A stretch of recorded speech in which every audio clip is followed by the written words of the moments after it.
Raider Nation, today is an exciting day to bleed silver and black. Coming up here on today's show, we're going to get into some of the things that John Spytek spoke about yesterday at the NFL owners meetings. We'll get into some of the things that Klint Kubiak spoke about today at the league owners meetings. And if you want to know what both of our head coach and GM had to say, I did already put out a video on the channel bright and early this morning if you're just looking for a little bit of extra information. But the reason why today is an exciting day for Raider Nation is because not too often do you get to hear from a GM, your head coach, and then now we're hanging out, right?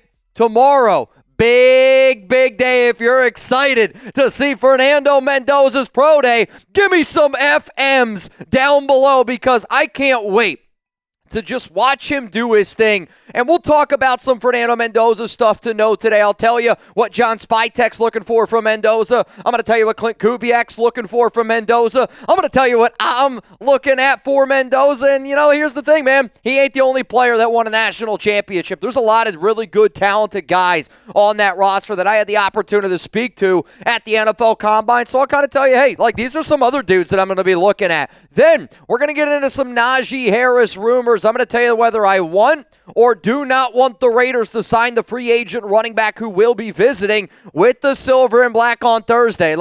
We got Spytek talk, we got Kubiak talk, we got Fernando Mendoza Pro Day talk, and we have a free agent running back. I'll tell you this right now.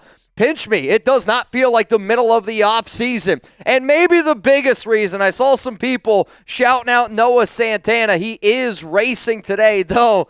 Suave, you're going up against Save a Warrior. I don't know how many people are rooting for you, but at the end of the day, I am rooting for everybody. We have our Elite 8 March Madness. By the end of today, we will know who's on our Final Four and who will have that shot to win $1,600 here on the Raiders Report. And then, to round out today's program, we are going to be doing a Venmo duck race, $20 Venmo to get in at Mitchell Renz 365. So here are the deals today. You want to get up on the screen? You're going to have to super chat, get your questions up here. You want to get in our duck race? $20 Venmo, Mitchell Renz 365.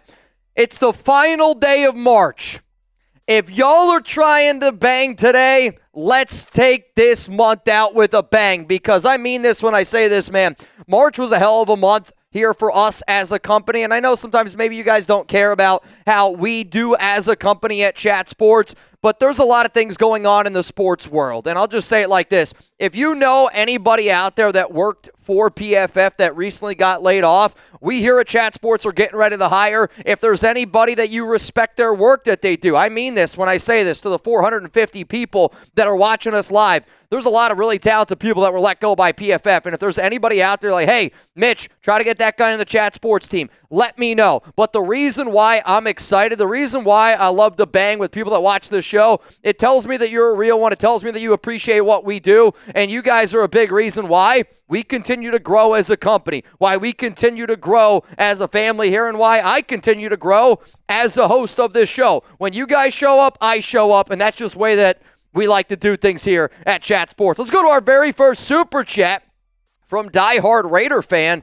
365. Love it. Coach Kubiak, the nation is counting on you, sir. You're right. I am counting on Klint Kubiak. I'm counting on John Spytek. I'm counting on Fernando Mendoza. I'm counting on Max Crosby. I'm counting on literally every single person that puts on a jersey. And one of the things that Klint said today at the league owners meeting was he thought that one of the biggest reasons why teams are successful, it's coaching staff. And sure, don't get me wrong, we look at Klint Kubiak, but I think when you hear what Kubiak had to say in regards today, he was like, the reason why Seattle was so good, the reason why I've been so talented is because of the staffs that I've had. And as a fan watching that Raiders team last season, does anyone here think that we had a good coaching staff? The answer to that is no. But then in the same breath, you look at a guy like Josh McDaniels.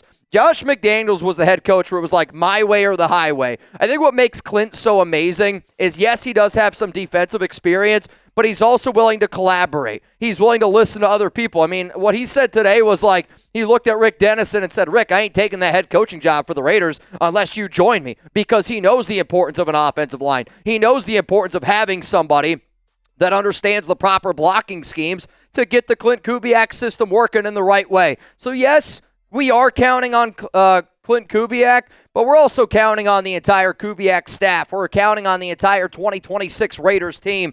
And, man, I mean this. Like, I'm fired up for this year. I can't wait for this season. And I know we say it every year, but this year, damn it, feels different. Diehard Raider fan. Shout out to LA Crash Dog, Jacob Harvey, Big Raz here in the building. So what I want to get into here to start is just, if you didn't see the video that I put out earlier on the show, it was like 27 minutes of me giving my overall thoughts of everything that Klint Kubiak had to say today and some of the bigger talking points from what John Spytek said yesterday at the NFL owners' meetings. So what I want to do here real quick is give you my top 5 takeaways. My top 5 takeaways from John Spytek and Klint Kubiak if you didn't already see that video. The first one is this. Fernando Mendoza could start week 1. When I asked Spytek at the NFL Combine about whether or not he thought Mendoza was going to start, he was very much so beating around the bush. And when Spytek and Kubiak both were asked here in the last 24 hours what they thought of this, they did say in a perfect world, a quarterback would be able to learn behind a mature adult, a veteran. And even though Spytek and Kubiak might not admit to the idea of the Max Crosby trade not happening impacted their plans, I do think that it personally did impact the plans, because I believe where there's smoke, there's fire. Y'all know that. And the amount of rumors that were Kirk Cousins to the Raiders, and then they quickly stopped the moment that Max trade fell through. I will say that I do think with the Raiders, based on what they said today, they wanted to be able to have Kirk Cousins. They wanted Fernando Mendoza to learn underneath them, but things change. Things change, and what do you have to do when things change? You got to adapt. What do the Raiders do? They got Fernando Mendoza working already with Brian Griese, who knows Klint Kubiak very, very well, knows Tom Brady very, very well, knows John Spytek very, very well, and knows the Kubiak offense. And Mendoza's right now down in Miami working with Brian Griese. That's how you adapt to that plan. Let's go to the next thing here that I want to talk about. It's the Max Crosby pitch count. Typically, when you hear pitch count, I obviously think of baseball. I was a baseball guy growing up here. Did anybody play baseball? Let me know what position you did down below. I was a pitcher because I could not hit. True story. High school baseball, I was our shortstop, and I got DH for. That tells you how bad of a hitter I was. I was a contact guy that struck out a lot. But in terms of Crosby's pitch count, he's played a lot of snaps throughout his career. And I think when you have a contract, you have the knee issues that Max currently had. I think what the Raiders are trying to do is, like, instead of getting 920 plus snaps out of the Condor, what if I got 800 even better snaps out of him? And now we're going to be able to do that because we got Kwity Paye, right? Because we got a healthier Malcolm Kuntz, because we have more talent on this defense from top to bottom. And, like, that's something that I do think is going to be really important, because Max Crosby is that starting pitcher that's got to throw 9 innings every time he goes out there. That mentality is a tough mentality to continue to do the more and more you play. But can I get Max now to give me a solid 7 innings, a solid 800 snaps? Who knows? Maybe that's a better role for him. Let's go to another thing that Kubiak said today, and when he said it, you guys are lucky I wasn't live, because I would have put a hole through this table. He literally fouled out, said that we need more depth at safety. And he was talking about that we only have 3 safeties on the roster, and he's right. We literally only have 3. We got McCollum, Isaiah Palamau, and we got Jeremy Chin. It's not that we don't like those 3 safeties, but we still need to cover safety. It's why I made a video 10 days ago, the top 10 free safety targets for the Las Vegas Raiders. If you haven't seen it yet, go check it out. It's on the YouTube channel. In fact, if you're ever thinking about a question in your mind, you're like, oh, I wonder if Mitch has talked about this. Look it up on YouTube. Chances are that I have. But I mean this. We need a free safety. And based on some of the things that they've said, I think taking a free safety on day 2 is more likely than the Raiders taking an offensive lineman, which we'll speak about here in just a second. Let's talk about Trey Tucker. The question came in to Kubiak in the sense of, what player maybe when you didn't know when you first took this job, like who's a player that maybe is a pleasant surprise? The first name Klint Kubiak said, Trey Tucker. And Trey Tucker is a very underappreciated receiver. I've kind of flirted with the idea of doing an entire show on him. Maybe I will. Maybe I won't. You guys are going to have to wait and see a little bit later on, but I love what Trey Tucker brings to the frickin' table. And you know what else is a pleasant surprise? And I'm not going to lie, I'm going to take off my coat because I'm already flipping sweating here. And somebody else is making me sweat just a little bit more. Start spamming bang down below because we got born a Raider. Bang! What up, Born a Raider 91? I see Raider Nation 88 down below. Raider in my veins. Let's get it going. He said, oh, wait, go back. Oh, it just refreshed? That's hilarious. Zon's just always popping in when he doesn't need to. Zon, I know you have nothing to do with it. Let's get this party started. Shout out to Raider Nation. Like, subscribe, and Noti for the best Raider content on YouTube. Much love to Mount Raidermore. R.I.P. to the Great Tuna. Salute to the active duty and fellow veterans. Lastly, go to Save a Warrior and tell him Father Tom sent you. Dude, I'll tell you this right now, man. You fit a lot of things that are really important to me on one screen. And, I know, believe me, I'm sure my wife always tells me this. She's like, you don't always have to tell people to subscribe. You don't always have to tell people to hit that like button. You always got to tell people to do this and that. I would argue that you do because we, continue to grow that way. But at the same time, like, if you are new to this program, I hope when you see people that do crazy shit like this, it's because they rock with us. We got an amazing community here. We believe in showing up and showing out for each other. But Raider in my veins 91, bro, appreciate you freaking pulling up here and banging on the Raiders Report. Today's MVP. You guys already know, man. Anytime that we can get down to get down, I'm always down to get down. And I have a good feeling tomorrow is going to be a get down day for the Fernando Mendoza Pro Day. And I'll say this, there's a good chance we're going to be live on Thursday for a little Raiders Friday happy hour. We got a 3-day weekend here at Chat Sports, which this just goes to show I don't look at my calendar as often as I should. I sat down yesterday, and one of the guys was like, dude, we're off on Friday. I'm like, really? That's great. Not going to be here on Friday. So I was like, all right, well, I got to change my original plans that I had going on. But, like, dude, I love being able to do this show. I love when people show up and show out. Shout out to Raider in my veins 91. You know what? You want a shout out on today's show? Give me some Raider in my veins 91 below. Benjamin Jarvis. What's going on, Benjamin? I can't wait for Geno to beat the Raiders this season. Geno gonna get it done. God is good, boys. Benjamin, thank you so much for your donation. And one, I actually don't want you to get a picture because for your own safety, you probably shouldn't get one. And I don't think that Geno is going to beat the Raiders because Geno's also going to play for the New York Jets. And good for New York, right? Like Aaron Glenn today said that basically he was going to be the starting quarterback. And that I believe the term was he's going to take us to the promised land. If the promised land is the number 1 overall pick, then Aaron, you're probably right. But I'll wish Geno nothing but the best because I could make the argument Geno Smith has been the best Raiders quarterback that we've had since I've covered this show. We got the number 1 overall pick. Thank you very much, Geno Smith. Jeremy Gerds, what's going on, Jeremy? E.J. Williams Jr. would be a great UDFA for Mendoza. Well, Jeremy Gerds, I'll just say this right now. I'm not going to act up here like I know who Williams James Jr. is. I'll take your word for it. I'll do a quick little research here. 6'3", 205-pound wide receiver. I mean, he played on Indiana last season. So I'll say this, I didn't know that. He also got his start at Clemson, and that's like right around the time when I think Clemson was bringing in some really big-time wide receiver talent. There's no doubt about it that we need another guy on the outside, and maybe for somebody like E.J. Williams Jr., you bring him in as a UDFA, and you let him be the competition for Shedrick Jackson, Dante Thornton Jr., because I'll keep saying it. If you gave me a coin right now, I would say heads or tails whether or not Dante Thornton Jr. makes this team this upcoming season. Noah Peters, what up, Noah? Do you think Mendoza starts week 1 or a veteran? I think Mendoza's going to start week 1. And, I think based on when I've heard Spytek talk, when I've heard Klint Kubiak talk,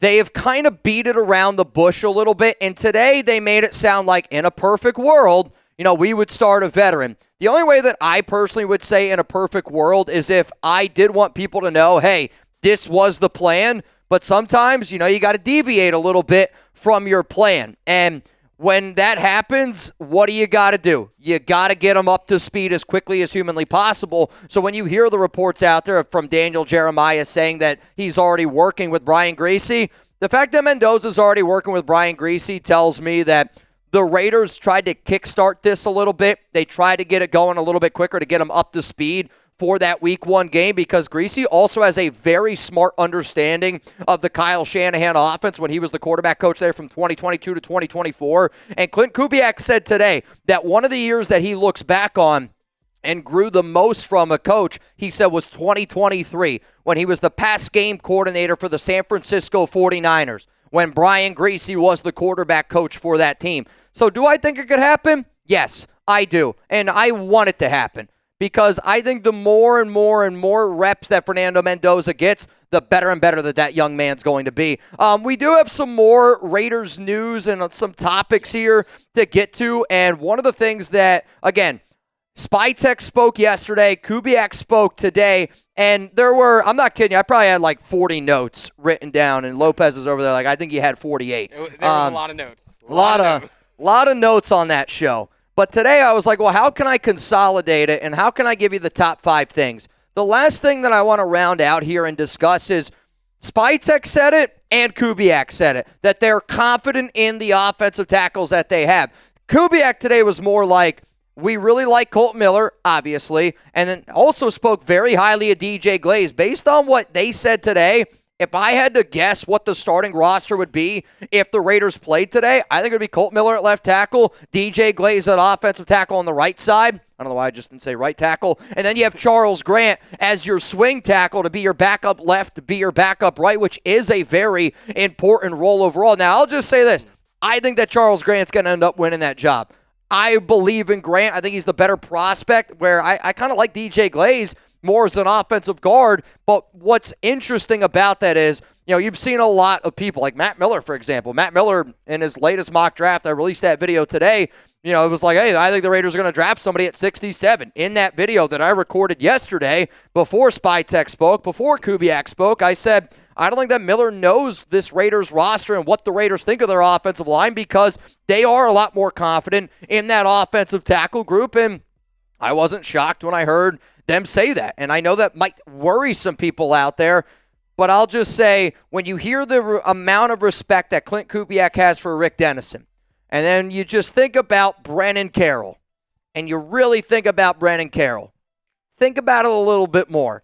Maybe we should give a little bit more hope into some of these players that we have, because Brennan would have been a better stepbrother than you can call him Dragon. All right, what about this question here? How y'all feeling? What's your confidence level in the Raiders' offensive tackles? Scale it from me from 1 to 10. 1, you're not confident at all. 10, we got the best tackle group in the National Football League. So the way that I want you to really think about this is more along the lines of Colt Miller, DJ Glaze, and then Charles Grant. Okay, how would you rank that from 1 to 10? I see an 8 down below from Arturo Lopez. What's going on, man? Hey, are we related? The answer is probably. The answer somewhere, somehow. Somehow. That's why I was talking to Alex. Like, this is a great question for you. It's probably one of the biggest pet peeves that Alex has is when I go, I think the last name Castillo is a common last name. And she's like, I don't think it's a common last name. And I go, honey, I'm sorry. I think Castillo is a common last name. What's more common, Castillo or Lopez? Lopez, 100%. I'm glad you said that. Well, that means that you're telling the truth. But like, I don't even know how we get on that tangent from time to time. But bottom line is this. Oh, it's because you were saying Lopez. Are we related? See, sometimes we get on tangents here. The answer is probably. Elijah Johnson says 8.5. Am I the only one that sees all these like crazy logos down in the chat? I don't know what that is. 3 from Kevin. I see 7.5 from Doc. Gunny, Mount Raydamore is going to go to the 7. Yoda Jenkins, 7. If JPJ can stay healthy. I mean, I know that JPJ's battled some injury concerns, and there are some injury concerns there for Jackson Powers Johnson. But also at the same time, I'm like, you got to hope that he's healthy. You got to hope that he's good. I mean, he's already running, so that's good to see. He's ahead of schedule there. Benjamin Jarvis. What's going on, brother? Geno has an O-line and a wide receiver again. Boom. Again, dude, like I don't know how you're defending Geno, and I'm happy that there's people out there that are still going to do it. But I also think like you got to consider the fact that Geno Smith had the longest time to throw in the National Football League last season. Through the first, I think it was like through the first 11 or 12 games of the season. So, like, if you turn on the tape, and I know you're not going to do that, I'm not going to ask you to do that. I wouldn't want to watch Geno Smith tape. But, like, if you watch it, there's guys open. He's missing guys. And don't get me wrong, Chip Kelly, the situation was not good. No doubt about it. But also acting like the team that's got the number 2 overall pick puts him in a better situation. There's a reason why the Raiders are paying his salary. It's because the team that he's on didn't want to pay it. But, again, man, wish nothing but the best of luck for Geno. And the reason why that I say that, the better Geno Smith does, that means the lower those draft picks go for the New York Jets. Sorry, Dad. Drake, what's going on, Drake? Have you guys thought about make Raiders Report hat pin? I think that they would be awesome. I've talked about patches before with our team because I know, like, shout out to Taino Raider. Taino Raider hooked me up with this, like, unbelievable Raiders jersey. It's back over there, and it's covered with Raiders patches. And I can remember the first time I went out to Oakland, I had a bunch of Raiders fans. They gave me all these patches. And the patch that I have near and dear to my heart the most is when I went down to New Mexico. I want to say this is in 2019. I don't know if there's anybody here from New Mexico that are part of that group. And I feel bad that I don't remember the Raider fan that gave it to me, but I do remember his daughter at the time. She had cancer. Her name was Ansley. And it was a pink ribbon with her name on it. And he gave me a note that she wrote. And it was just like, again, you know, like, we're all going through shit in our life. Can't even imagine going through something to that level. So to me, when I got that patch, it really, like, meant a lot to me because I knew that, you know, Raider fans are making those patches for a reason and people are giving them out for a reason. But when I hear a hat pin, I grew up around Williamsport, the Little League World Series, and, like, I used to collect these all the time when I was a kid. We got some really cool things happening here at Chat Sports. I think we're going to grow more in the next few months, probably more than we ever had as a company. And once we get a little bit more people to help us out, create some things, I keep saying this, man. We get Super Chats, we get Venmos, and I hope you guys truly know, like, I don't keep any of this money. It always gets invested back into getting you guys what you want because Raider Nation deserves it. The people that watch the show deserve it. And I think the changes that y'all are going to see here in the next few months are going to blow your mind, and really, really excited about it. Omar Raiders said Albuquerque, New Mexico right here. That's where I went. I went to Albuquerque, New Mexico. I was with the Raiders fan group there. There was an older gentleman. He gave me his hat, and I got to wear his hat. I got, like, all of his, like, rings. If you go back on my IG, like, way, way back, you'll actually get to see everybody that I'm talking about there from that Raiders group. Let's go to Ray Duarte. Hopefully I pronounced that right. If Boston isn't there at 36, who is the pick? I think it can be a multitude of different picks, right? Like, I could make the argument for KC Concepcion. I can make the argument for a guy like Lee Hunter. I can make the argument for, I think, Boston starting to turn more and more into a very interesting player falling down there. But, Ray, if you want to check out a video that I did, I want to say it's probably at this point 10 days, 2 weeks ago. It's my top players that I would target at 36. That list might change a little bit now with some new information that has come out, but I break down the top 5 players on defense, top 5 players on offense, that if I'm the Raiders, those are the guys that I would target. So, like, this is a great example of go on YouTube, look up Raiders draft targets at pick 36, put Raiders Report on the back of that search query, and guess what's going to pop up? The exact answer to your question. Ray, shout out to you. Oh, boy. Gunny, what's up, my brother? Bro, I freaking love our Raiders Report family. Thanks, Born a Raider, SaveAWarrior.org for veterans and first responders struggling. You know, Gunny, I got a surprise for you on Thursday. I'm not going to tell you what it is.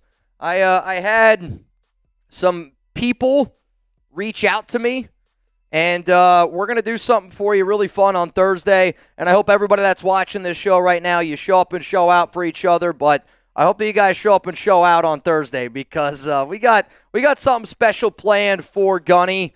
And we got something special, I think, planned for Raider Nation on that day. So please, please, please show up. And, you know, shout out to you, dude. It was so cool being able to hang out with you on Saturday. Me, Gunny, a few of the other Mount Raider More guys. We were on Navman's channel until somebody decided to, I mean, it was, I don't know if y'all were watching. We didn't have many, I should say we didn't have many people over there. We had a lot of people over there for Nav. And I don't mean that as a knock on Nav. But Nav, we have usually more people watch this show than your YouTube stream. I'll make the argument, man.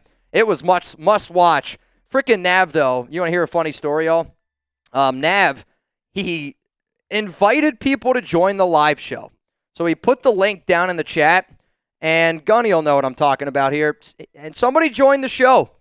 The problem was they didn't have clothes on, and he got so upset. Now, y'all know Nav. Like, Nav is he's not afraid to tell you how he is. Bro, I'm not kidding you. I've never seen him so angry. He was so ticked off, and I don't blame him, right? You put in a lot of this effort to get this show going, and it was just some naked dude. He had to take down the stream, so it's not up there anymore. But did the guy say why he was naked, or he was just like, no, it was naked? No, he was like a troll. Like, it was straight up dong. It was not good. It was. I feel bad for laughing because Navman, I know. Nav's a legend. But Jesus, that's kind of funny. Yeah, he was showing his notification bell, and it was clicked on all. Let's just say that he was subscribed. It was unbelievable. But long story short, got to watch the March Madness games with Mount Raider more.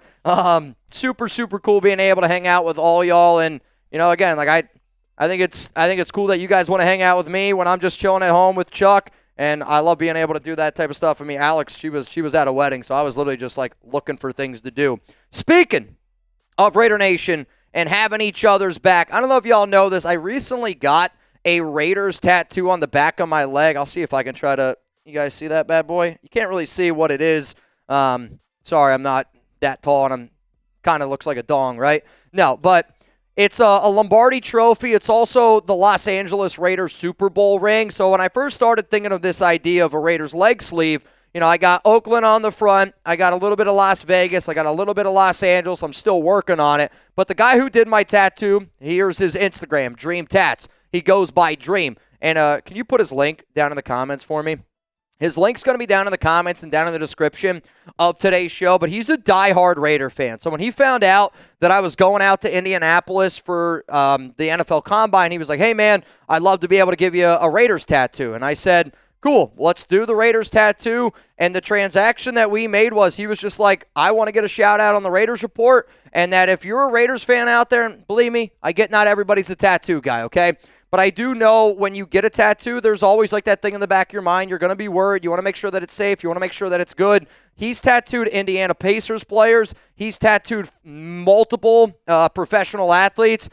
He's tattooed me, whatever the hell that's worth. But like being in his studio, seeing all of his people around him, I am always a believer that Raider fans rock with Raider fans. And if you're out there and you're looking for a tattoo, that link's going to be available to y'all down in the comments, down in the description. I was literally just talking to him before I pulled up here on this live. DM him Raiders Report if you're looking for a hookup. And again, tattoos are expensive, but if you're willing to, go to Indianapolis, I'll say this though, he also travels a shit ton. Like, I've seen him in LA. I've seen him in multiple spots in California. He will make the trip to you.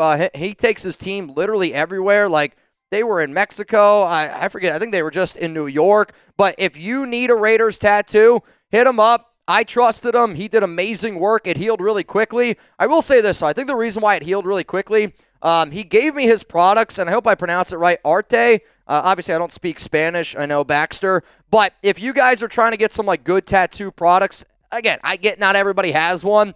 But the way that I would talk about these products are like, do you ever buy something and you're like, I don't know if I would ever buy that for myself, but when you get it as a gift, you're like, I need to have this at all times. That's kind of how I look at his products. Like, I live down here in Texas, and the weather down here has been crazy. Like, the other day it was 95 degrees, and I'm outside, and I'm like, God, the back of my leg is on fire. And I'm like, oh, shit, I just got a fresh tattoo. I didn't put any sunscreen on it. But, like, for me, this is the summertime. I got to make sure I take care of my skin. I've had moles removed from me. So, like, this type of stuff is really important. But the tattoo lotion, the foam to, like, clean it, my tattoo was good in 6 days. And I've had crazier tattoos in the past that didn't heal as correctly as I wanted them to. So I can remember this very near and dear. How many of y'all remember this one?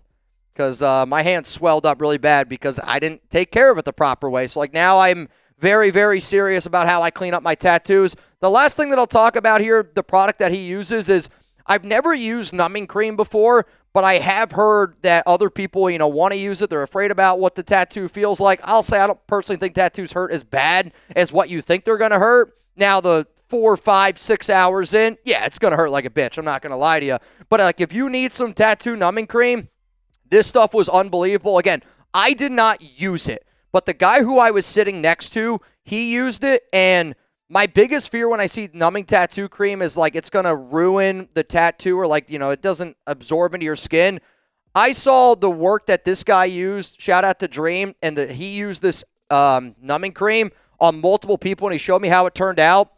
I've never been a numbing tattoo cream guy. I might try this out, though, the next time that he hooks me up with a tattoo. I know we went on a long rant there. The bottom line is this. If you're a Raiders fan, you're looking for a tattoo, whether it's a Raiders tattoo, whether it's something close to you, he's an unbelievable artist. Please go check him out on Instagram. He's a fan of this show, and he told me, if you follow him and you give him a DM that says Raiders Report, he'll hook it up. And I believe him because he hooked me up. I got to know him for 6 hours. He paid for my food. We were laughing the entire time, and when you're getting tattooed on the back of your knee, you need as many laughs and good conversations as possible. And light hand, works super quick. Dream, you'll always be one of my guys. You know that, and I can't wait for you to come here to the Chat Sports Studios and finish up the bad boy. Let's go to Brandon Booze. What up, man? McDonald and Boston are there at 36. Who are you taking? Oh, Brandon, you're talking dirty to me. All right, how about this? Before I give you my answer, who would you guys go with? Ohio State defensive tackle Caden McDonald, or would you go with Washington receiver Denzel Boston? Because the reason why I love that you asked this, Brandon, and the more and more I think about perfect world, right? Perfect world situation. I think that this kind of leans into the perfect side on the defensive side of the football, and then the perfect on the offensive side of the football. And I love both of these players. I think they both fit really, really well in what we would end up doing. The reason why, and I think I might surprise some people here with what I'm going to say, but actually, here. I see McDonald from Arbora, Denzel from Raider Nation 88, Boston from Stabler from President, Shaky Gurga is going to go with Boston as well. Denzel, it's very, very split. And I like this a lot. So the reason why I actually am going to go with Caden McDonald is because, one, I believe in investing in the trenches. That's from the jump. I'll also say I like the wide receiver depth. Like, I think you might be able to get Elijah Surratt, a Zachariah Branch at 67. So in my mind, I'm like, can I get a Caden McDonald and one of those guys?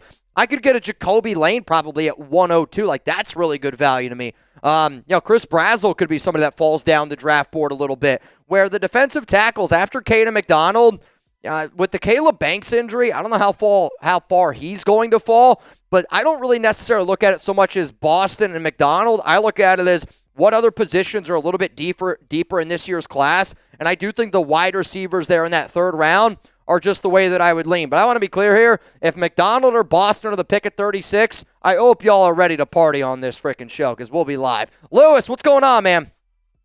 Somebody said Big Citrus is available later. Dude, I love Big Citrus. No doubt about it. Lewis, 36, Boston, Concepcion, McDonald, Hunter, Lawrence.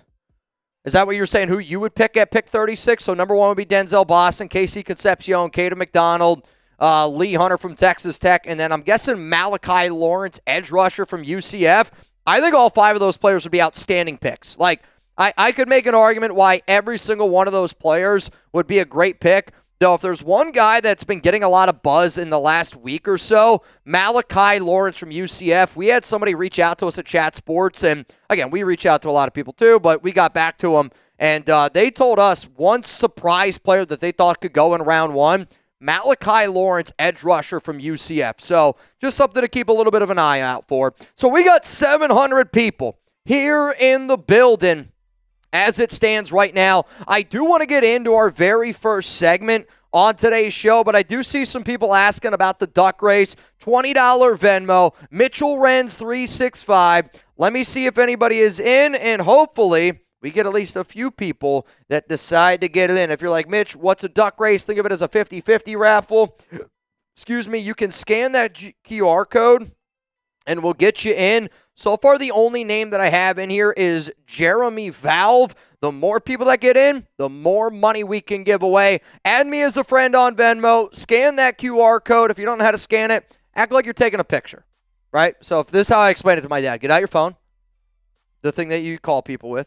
Click on that button that looks like a camera. Hover over that little hover over that little QR code right there, that little box. A link's going to pop up. You click that link, bingo, bango, I got you covered. I got you covered. Gunny said, I would use a Raiders Report pin on my ties. I mean, I'll tell you this, man. I will look into it. I will try to get something cooked up here for the team. It's just we have a T-shirt maker. We just got like a shirt maker and a hat maker. And again, like I'm blown away on how expensive some of that shit is. But I don't know what a pin maker looks like. I don't know how we would get one. But I know this. If we get enough people that ask about it, we can make it happen. We can make it happen. So, all right, let's get into the very first segment here on today's program. And are we going to do Najee first? Cool.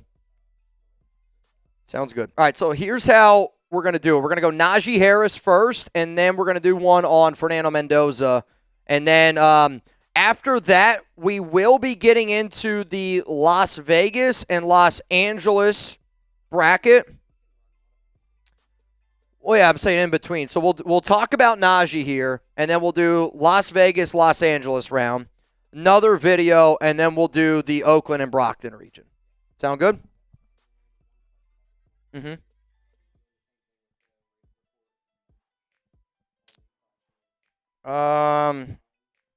At the very end, I think maybe just show like Weir Kubiak and Raiders Report. That'll be it.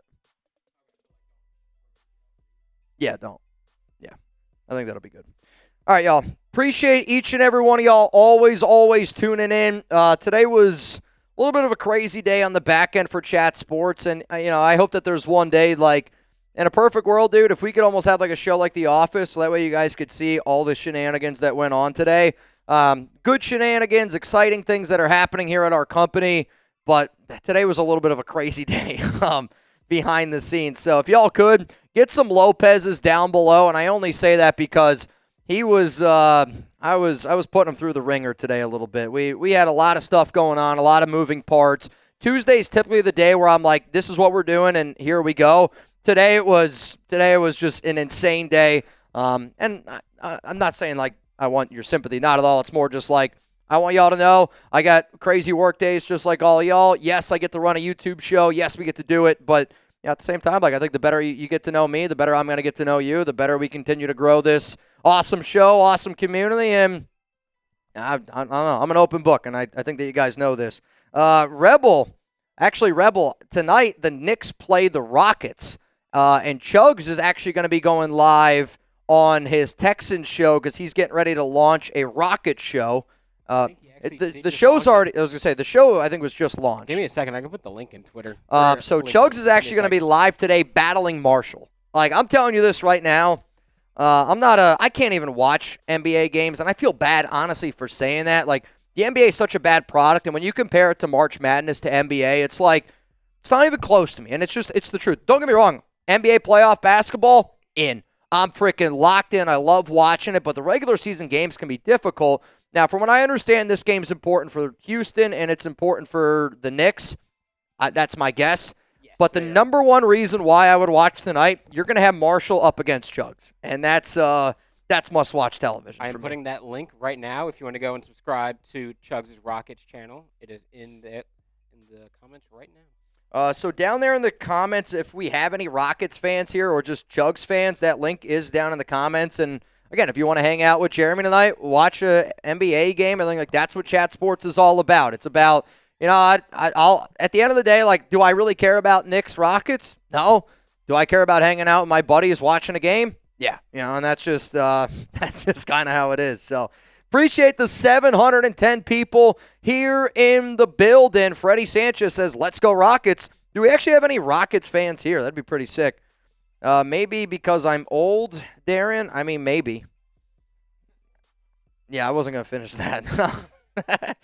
I wasn't, though. My wife would probably say I'm old and white too, man. All right, coming up, let's talk about Najee Harris before we have any other random comments. I could totally outdrink Chugs from Douglas. I don't think you understand what that comment means. Who, me? No, that guy that just wrote that out. See, I'll say, like, I don't know. Could you out-chug him? Like, if we're doing a marathon, I'll say this right now, pound for pound, I don't know if there's too many people at this office that could go with me. Like, Lopez is tough. Like, he's marathon-wise. Like, but chugging, You're not chugging. You're not out chugging chugging him. He can also put him down too. He doesn't just chug. Oh, I know He's not that. a one-trick pony. I know that. Believe me. I mean, he got the nickname Chugs for a reason, but I've seen a lot of people try to do it in person. Rebel's seen it firsthand. I'm sure some of y'all that we've gone out and about, and we've done boot challenges against people. And I don't think people realize it's kind of like when you see an NFL or an NBA player for the first time. That they're big and talented, and then when you see him up in person, you're like, wow, that guy's a lot bigger and a lot more talented than I thought he was. When you see Chugs chug a boot in person, it's impressive. It's kind of the same thing. You're like, I don't know if I should be grossed out or turned on. Either way, it's elite and it's must watch. Coming up here, let's talk about Najee Harris and why maybe the Raiders should, maybe the Raiders shouldn't sign Harris. And you know what? I do have a question for all of y'all. Do you want the Raiders to sign Najee Harris? Give me a yes.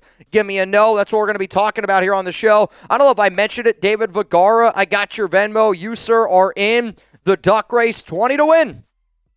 20 to win as it stands right now. Do you want the Raiders to sign Najee Harris? I'm going to give you my answer here in just a second. Hang on. Douglas, love you guys. I mean, I'll tell you this right now. I would love to see how I would do if I could just do the thing I want Chugs to try is the lemonade chug competition during 4th of July, and I would just love to see how he could do it. I don't know, I would love to try something like that if it was with water, because I know my stomach could expand, but if he tried it, I think he would do well. All right, here we go. Coming up for the 8th time, Najee Harris, Raiders Report. Let's talk about whether or not or whether we should go out and sign him. Yep.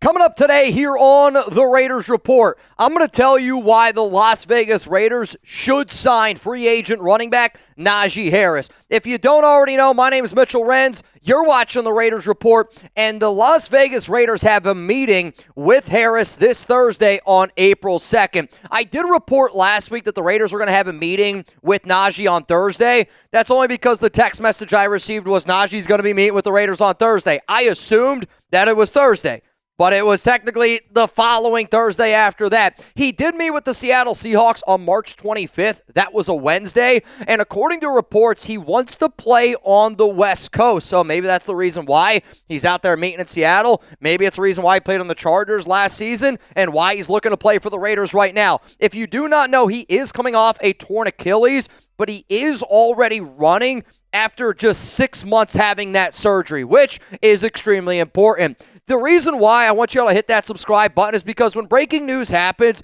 we make videos around it. If the Raiders go out and they sign Najee Harris, I'm going to make a video on it. And I want you to hit that subscribe button. I want you to turn on those notifications because at the end of the day, I'm a Raider fan just like all of y'all, and I get excited. Speaking of getting excited, I am going to be doing a special live show on April 1st. It's not an April Fool's joke. I will be live noon Eastern time for Indiana's Pro Day. We're going to be watching Fernando Mendoza. We're going to be waiting and seeing what John Spytek, Klint Kubiak potentially have to say about Fernando. But if you want to watch Indiana's Pro Day with me, pull up here to the Raiders Report noon Eastern time. It's going to be a party. So here are 5 reasons why I want the Silver and Black to go sign Najee Harris. And again, he's going to be there on Thursday.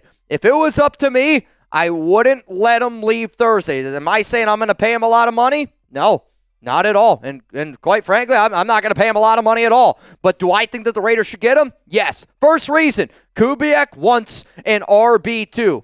That's not my opinion. That's exactly what our head coach had to say at the NFL Combine. We definitely want to have a 2-man show. Guys that can share the load. Probably a giggity. It's a long season. You don't want to put all the carries and targets on one guy. So right now, we're identifying guys that are available in the draft, identifying free agents we might go after, looking at our own roster, and seeing who can share that. It's important that Genty has a wingman. So, I mean, imagine if our Raiders running back room looked like this. You got Genty as your RB1, Najee Harris as your RB2. You signed Connor Hayward to be that fullback, and yes, you still have Dylan Laube and Chris Collier on your roster. But one thing that I want to be very clear on, in my opinion, the Raiders don't just need to sign a running back. I also think that it makes sense for the Raiders to add 2 running backs this offseason because in my mind, I'm like, we got to replace Raheem Mostert and we got to replace Zamir White. And I say that more because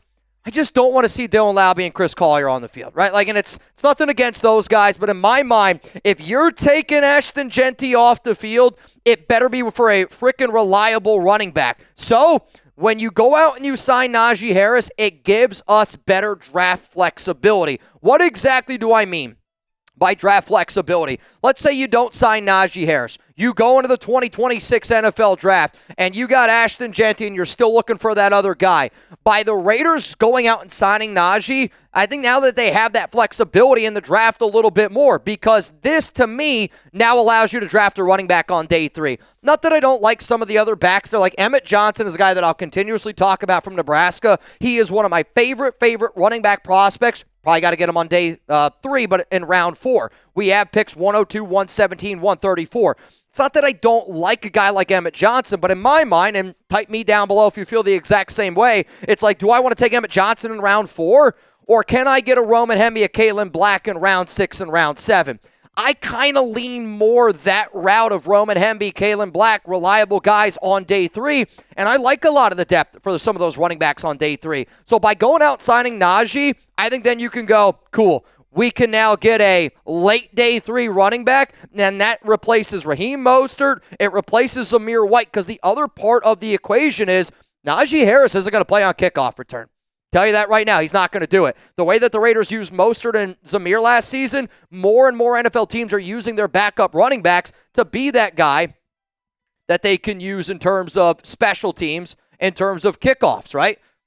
Can we bring another running back in the draft that figures out a way to be able to get that going? Let's go to the next reason here why I want the Raiders to go sign Najee Harris. 2026 is a prove-it year for him. When you have a massive injury like an Achilles, right?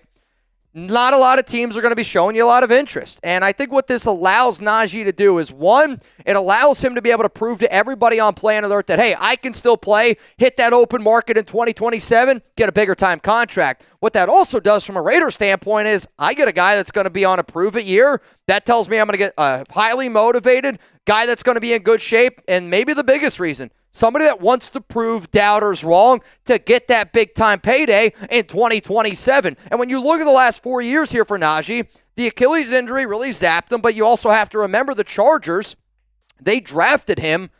They drafted Omari and Hampton, and that would have been, kind of that running back duo for Najee. But his first 4 seasons in Pittsburgh, he was a running back that got north and south, didn't do too much that was super fancy, super sexy.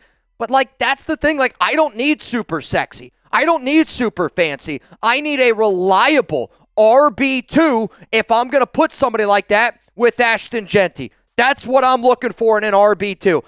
Not that I don't want a guy that's going to hit home runs, but at the end of the day, I need reliability. And that's exactly what Najee Harris is. So I'm going to hit y'all with a question here real quick, and it's going to be the pinned comment on today's show. How many rushing yards for Najee Harris in 2026? You're about to get it with a YouTube ad break. While that ad is playing, I want you to scroll on down and give me your honest answer. My answer is going to be coming up here in just a second.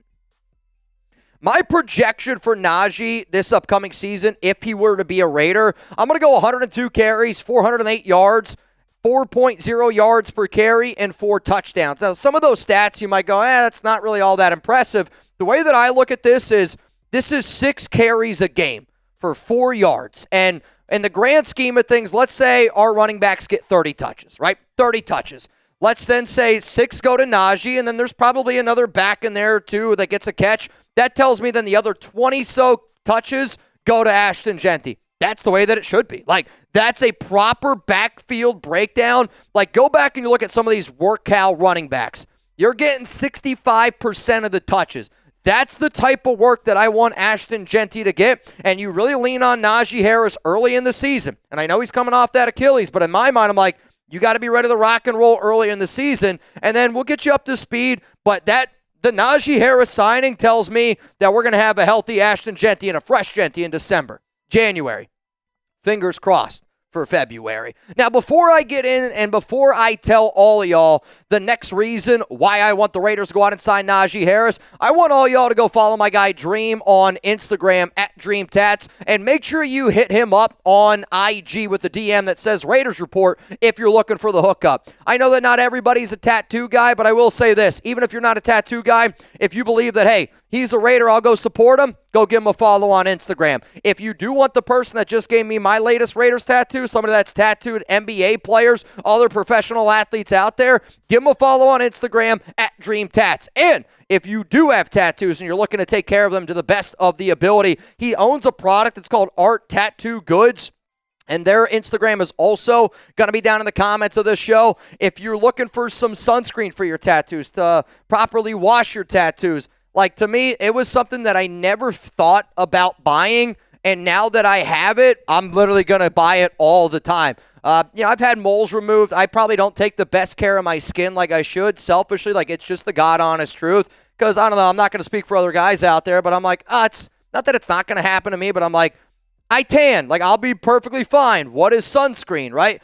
I'm really starting to get into it a little bit more. I want my skin to look good. I spend money on tattoos. I want them to look nice. If you are somebody, though, you're like, Mitch, why should I get a first-time tattoo?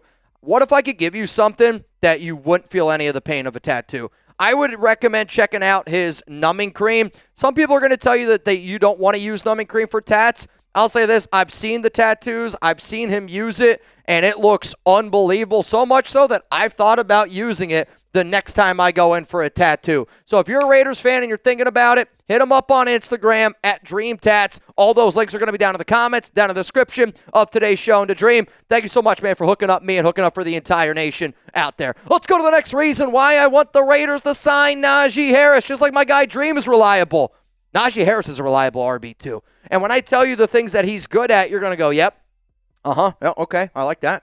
I like that, and I like it a lot because he's known for being an elite pass protector.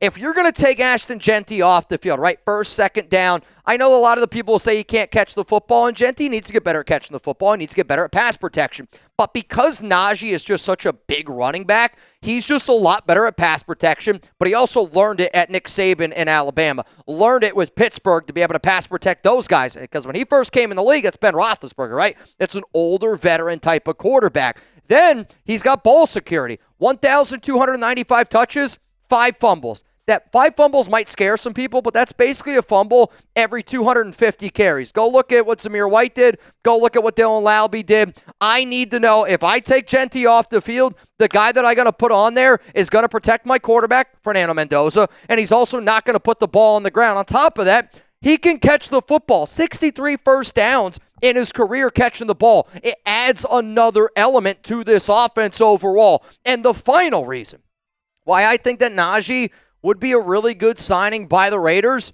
he's the top option available now.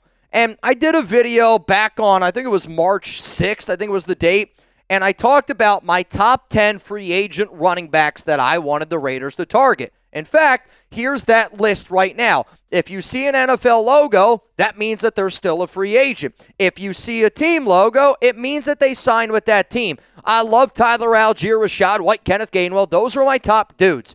But here's the thing. Najee is still the top guy out there, and if it was up to me, like, don't get me wrong, I like Raheem Mostert, but what I am more looking at is a RB2, a sidekick to Ashton Jeanty, and I think Najee Harris would be a really good example of that because you're going to be able to get him on a one-year cheap prove-it deal. And I want a guy that's going to want to step in and prove it right away. You're going to get better draft flexibility because now you're not going to have to put as big of an emphasis on that RB2 spot. And then Kubiak has said that he wanted to keep him fresh with Jeanty and that he wanted to be able to add an RB2 to this roster from top to bottom. So I know Najee's coming off a popped Achilles, but he's already running. It looks like he's ahead of schedule. He can pass protect, and I just, in my mind, when I think of an RB2, a running back next to Jeanty, right now, I'm looking at somebody like Najee Harris, and if I could also get somebody, let's say like a Roman Hemby, that's a really good duo where then you let Najee be the guy for 1 year. You let Roman Hemby learn.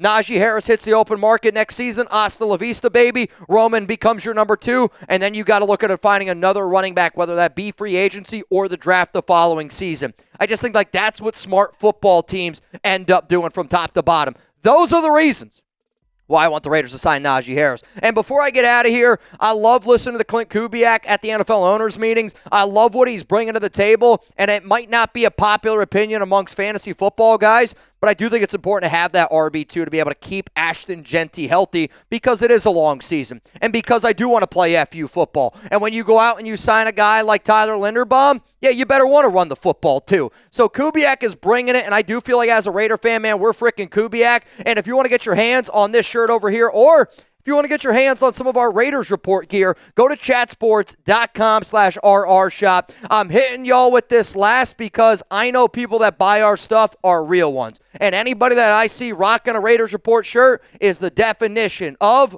a real one. Appreciate all of y'all pulling up here on the live program. We got 720 people here in the building. Papa said, oh, okay, I thought we already interviewed him. So that was on me. And I again, when I originally reported that the Raiders were meeting with Najee Harris on Thursday, it's because I got a text message that said the Raiders are going to have a meeting with Najee on Thursday. I thought, because I got that on Wednesday last week, I thought it was going to be Thursday. So I was not under the impression that it was like the following Thursday. So I've been trying to do a good job just relaying that info, and that's 100% on me. I assumed, and when you assume, what is it? You make an ass out of you and me. Elijah, me and my son are watching right now, just got home. I know you probably think it's smart, but what will it cost to trade up? Oh, won't think it's smart? I know you probably think it's smart, but what will it cost to trade up for Caleb Downs? I got some music. I like Caleb Downs. He's an outstanding prospect, but would you be willing to give up your first-round pick next year and then some? Because, I think that's the only way you're going to get Caleb Downs. I personally think that there's a chance he goes number 5 overall to the New York Giants. I mean, John Harbaugh, when he was talking about Caleb Downs at the Combine, called him a future Hall of Fame player. If they don't draft him, it is what it is. But if your head coach thinks that somebody's a future Hall of Fame player, you're obviously already getting looked at. I see Caleb being a top 10 pick. And even if, let's say, he slides to 14, where the Raiders were going to be with the Baltimore Ravens, if you got to go from 36 all the way up to 14, you're giving up probably your first-round pick next season and probably pick 30, probably pick 67. And I think Caleb Downs is an outstanding football player. But I'm not willing to give up a first-round pick. And I only say that because when you're the Raiders and you have the number 1 overall pick, we can be hopeful. We can, strive to be the better team, and we are going to be a better football team. Can't get much worse, right? But at the same time, I don't want to lose that first-round pick because, yes, we are having a rookie quarterback. Yes, we've done a lot of good things, but there's still a chance that we could have a top 10 pick. There's still a chance, look at the Chicago Bears. Chicago Bears went from a team being very good in the playoffs on that year 2, where that first year, they had a little bit of struggles, and it can take a year or two. But I'm not willing to give up a first-round pick for Caleb Downs. I'm sorry. Now, maybe the moment y'all have been waiting for, our Elite 8. So this side is our Las Vegas and Los Angeles region. So the final game for Las Vegas is Louis A. up against Jeremy Val. We got a little 9-6 action, which I'm hoping to get later tonight. And then we got Husker Raider up against Jeremy Gerds. Winner of both of these will play each other in the Final Four. But guess what? That's not the only matchups that we got here today. We're also got the Oakland and the Brockton region, where we got Noah Santana against Save a Warrior. I'm not going to lie to you. That's the number 1 matchup I'm looking forward to today. And then also, though, Philip Bogert going up against Michael Johnson, though I think Michael might be spelled wrong. Mikhail. How would you? Mikhail. Michael Johnson, the number 14 seed. It's crazy that we only have 8 teams left, and it's crazy that 1 out of those 8 people will go home with $1,600 here on the Raiders Report. So let's first get into the Las Vegas, Los Angeles region. Let me know who you guys got down below. It's between Louis A. Can you just show the other one real quick? Louis A. and Jeremy Valve. If you're going to go with Louis, type L. If you're going to go with Jeremy, give me a J. We're going to continuously do 30-second races. Can you just give me something besides a duck? Sorry, the ducks have been like very, they're like the same thing every time. At least they have been for the 30 seconds. Louis A., Jeremy Valve is going to be the first race, and then we will get to Husker Raider up against Jeremy Gerds with the second one. I was literally just going to tell you to get this one. Yep, that's perfect. Love it, love it, love it. Love it, love it, love it. All right, so we're going to go horses here. Who do you guys got? Louis, or are you going to go with Jeremy? Winner advances to the Final Four. Winner wins the Las Vegas region. It's crazy, man. It's crazy. Oh, wow. Lions just signed former Steelers safety Chuck Clark.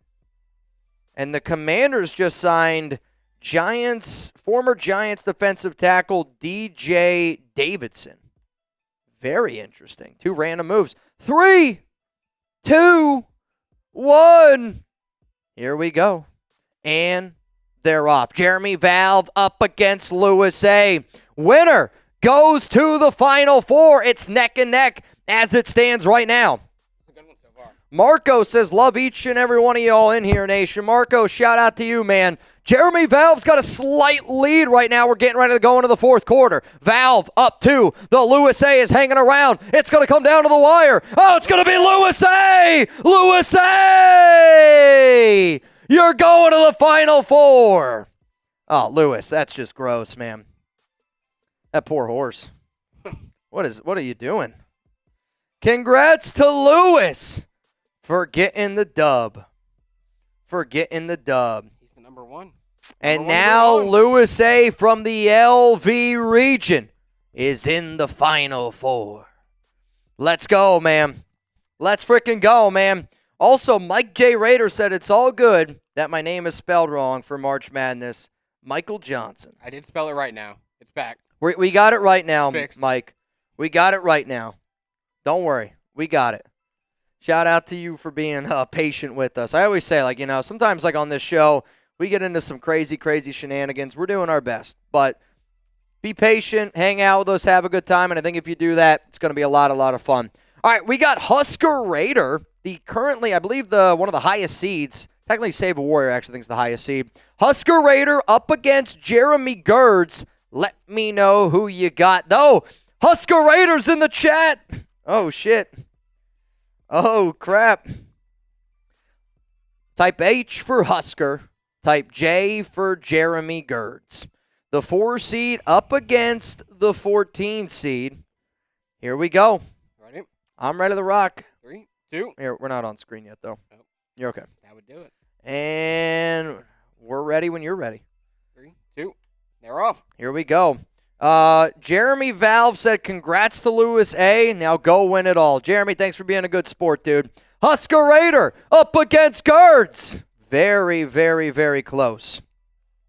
Gerds does have a slight lead right now, though. I kind of like where Husker's at. Though Husker's probably more upset that his horse isn't Nebraska colors, if I had to guess. Uh-oh, Gerds is pulling away. I think it's going to be Jeremy Gerds. I think it's going to be Jeremy Gerds with the win. Husker goes down, which means Gerds, the 14 seed, in the Final Four. Oh, man. Louis A. up against Jeremy Gerds in the Final Four. I don't know if Louis is here. I don't know if Gerds is here. How does it feel to be 2 wins away from $1,600? I think it's one of those things nobody ever thinks they're going to win. But man, oh man, once you get there, unbelievable. Louis A. is in the chat. Let's go, dude. Hey. See you up next, Gerds. Louis, the next time we will do these races, will be, if I go live on Thursday, we'll do that race, and then technically next Tuesday will be the championship game. That's how we'll end up doing it. So a week from today, Lewis, you could be $1,600 richer. Husker, hell of a race, man. Hell of a year. Hell of a season. You and the Cornhuskers should be very, very proud of yourself. Let's go to Mike J. Raider. Mike, appreciate you, dog. Yeah, I mean, for March Madness, Michael Johnson. Yeah, hey, whatever your Venmo name is, that's what I ended up writing down. I'm watching on my PlayStation and my phone from Gerald. Gerald, are you Jeremy Gerds? Gerald? If that's the case, that's pretty sick, man. He's happy that Iowa is out, Rebel. Yeah, you're probably not wrong there. Ryan Campbell got a super chat coming in here. We'll go through some super chats, and then what we will do is we'll get into that final segment on today's show. It's going to be around Fernando Mendoza. So get your questions in. It's how you're going to get up on screen. If you want to participate in another duck race with more people, it's a 50-50 raffle. It's at Mitchell Renz 365, which right now, as it stands, I got a lot more people getting it in, which I'll give you an update here. I'll just do it now. David Vergara, I got you in. DeAndre Mal in. Mark Gallagher in. Aja Gillis, that's a new one, I think. In. Dan Frey in. Husker Raider, you in. And then Gary Backus, $20 Venmo. Right now you have a shot to win $90 here on the Raiders Report. Ryan, did you see what Aaron Glenn said about Geno? Yeah, I mean, he called him the starter, said that he's going to take him to the promised land. And I think the promised land for the Jets is the number 1 overall pick. Like, I know that that's not what he meant, but the first time I saw what Glenn said, it's initially what I thought. Like the Raiders, like, think about the Raiders, right? The Raiders, in my mind, are taking the Seattle Seahawks path. You trade away Geno Smith, Seahawks trade away Geno, won a Super Bowl. Raiders traded for Geno Smith, number 1 overall pick. Like, I know that it's not all on Geno's shoulders, but I mean, team that trades you away wins the Super Bowl. Team that's got you has got the number 1 overall pick. I think the other problem is, Aaron Glenn expects Geno to lead. I know that he was not a happy camper with how the season went last year, but, I can say this, he came out of his mouth. It's why they pay me the big bucks. When you're paid the big bucks and you got a C on your chest, you're expected to act like an adult. You're expected to act like a team captain. There is nothing, and I mean absolutely positively nothing, that Geno Smith did last season that represented the captain, that represented the leader, that represented the Raider, quite frankly, that represented the grown-ass man. And I hope Jets fans are excited about him. I do, man, because I think Geno Smith is going to be one of those quarterbacks that's, I don't know if they're going to be the number 1 overall pick, because there's some really bad football teams. Fans are watching Arch Manning highlights right now. Here's the thing, though. Like, I would want C.J. Carr. Like, I think the number 1 overall pick is going to be C.J. Carr. I'm not a big Arch Manning fan, but the way Woody Johnson thinks, he thinks about dollar bills. Mm-hmm. Arch Manning's making him more money than anybody else. It's not close. So Arch Manning is going to take another leap this year, though, that we didn't see much of last year, except towards the end. You think? I think it will be something that happens, yes. I mean, he no doubt was much better by the end of the season. At the beginning of the year, I mean, you were like, is this kid even good enough to play? I think people were overhyping him because of his name. I think if his last name wasn't Manning, he wouldn't have been talked about as the number 1 pick going into last season. And that's nothing against him. We just never saw him play in college until last year. Yeah. We're asking for a lot from him. And then when you looked at what he was going up against in high school, I mean, there's some again, being down here in Texas, watching. Louisiana does have good high school football. I will say that. They do, but there's a lot more out here. Per capita, we have an argument. I'll say this. The Arch Manning competition he was going up against, I don't think was very good compared to for how highly recruited and touted he was. Again, that's just based on some of the clips I've seen of defensive players going after him. It's it's just not there. But then you look at it from the being down here, football, it's completely different. It is. It's completely different. I can't believe how good high school football is down here. Oh, they have some giant kids. Where Alex, her family, they grew up in DeSoto. So seeing DeSoto, seeing all that, it's wild. But Ryan, Believe me, I saw it. And shout out to the Soup Daddy. Also, major shout out to Bayou Raider. Bang! What up, Bayou? Shout out to my guy, Bayou Raider. Once it loads up, we'll get you up on screen. It's, for whatever reason, being a little bit slow, being a little bit finicky today. Next segment that we got coming up here on the program today is I'm going to tell you some stuff to look for Fernando Mendoza, and I only say that because pro days tomorrow. Like, I'm sure I'm not the only one wondering, what is Spytek looking for? What is, Kubiak looking for? Maybe you're wondering what I'm looking for. Maybe you're wondering, what are other players that I want to see at Indiana's Pro Day? I will be live tomorrow on the program to be able to break it all down for you guys.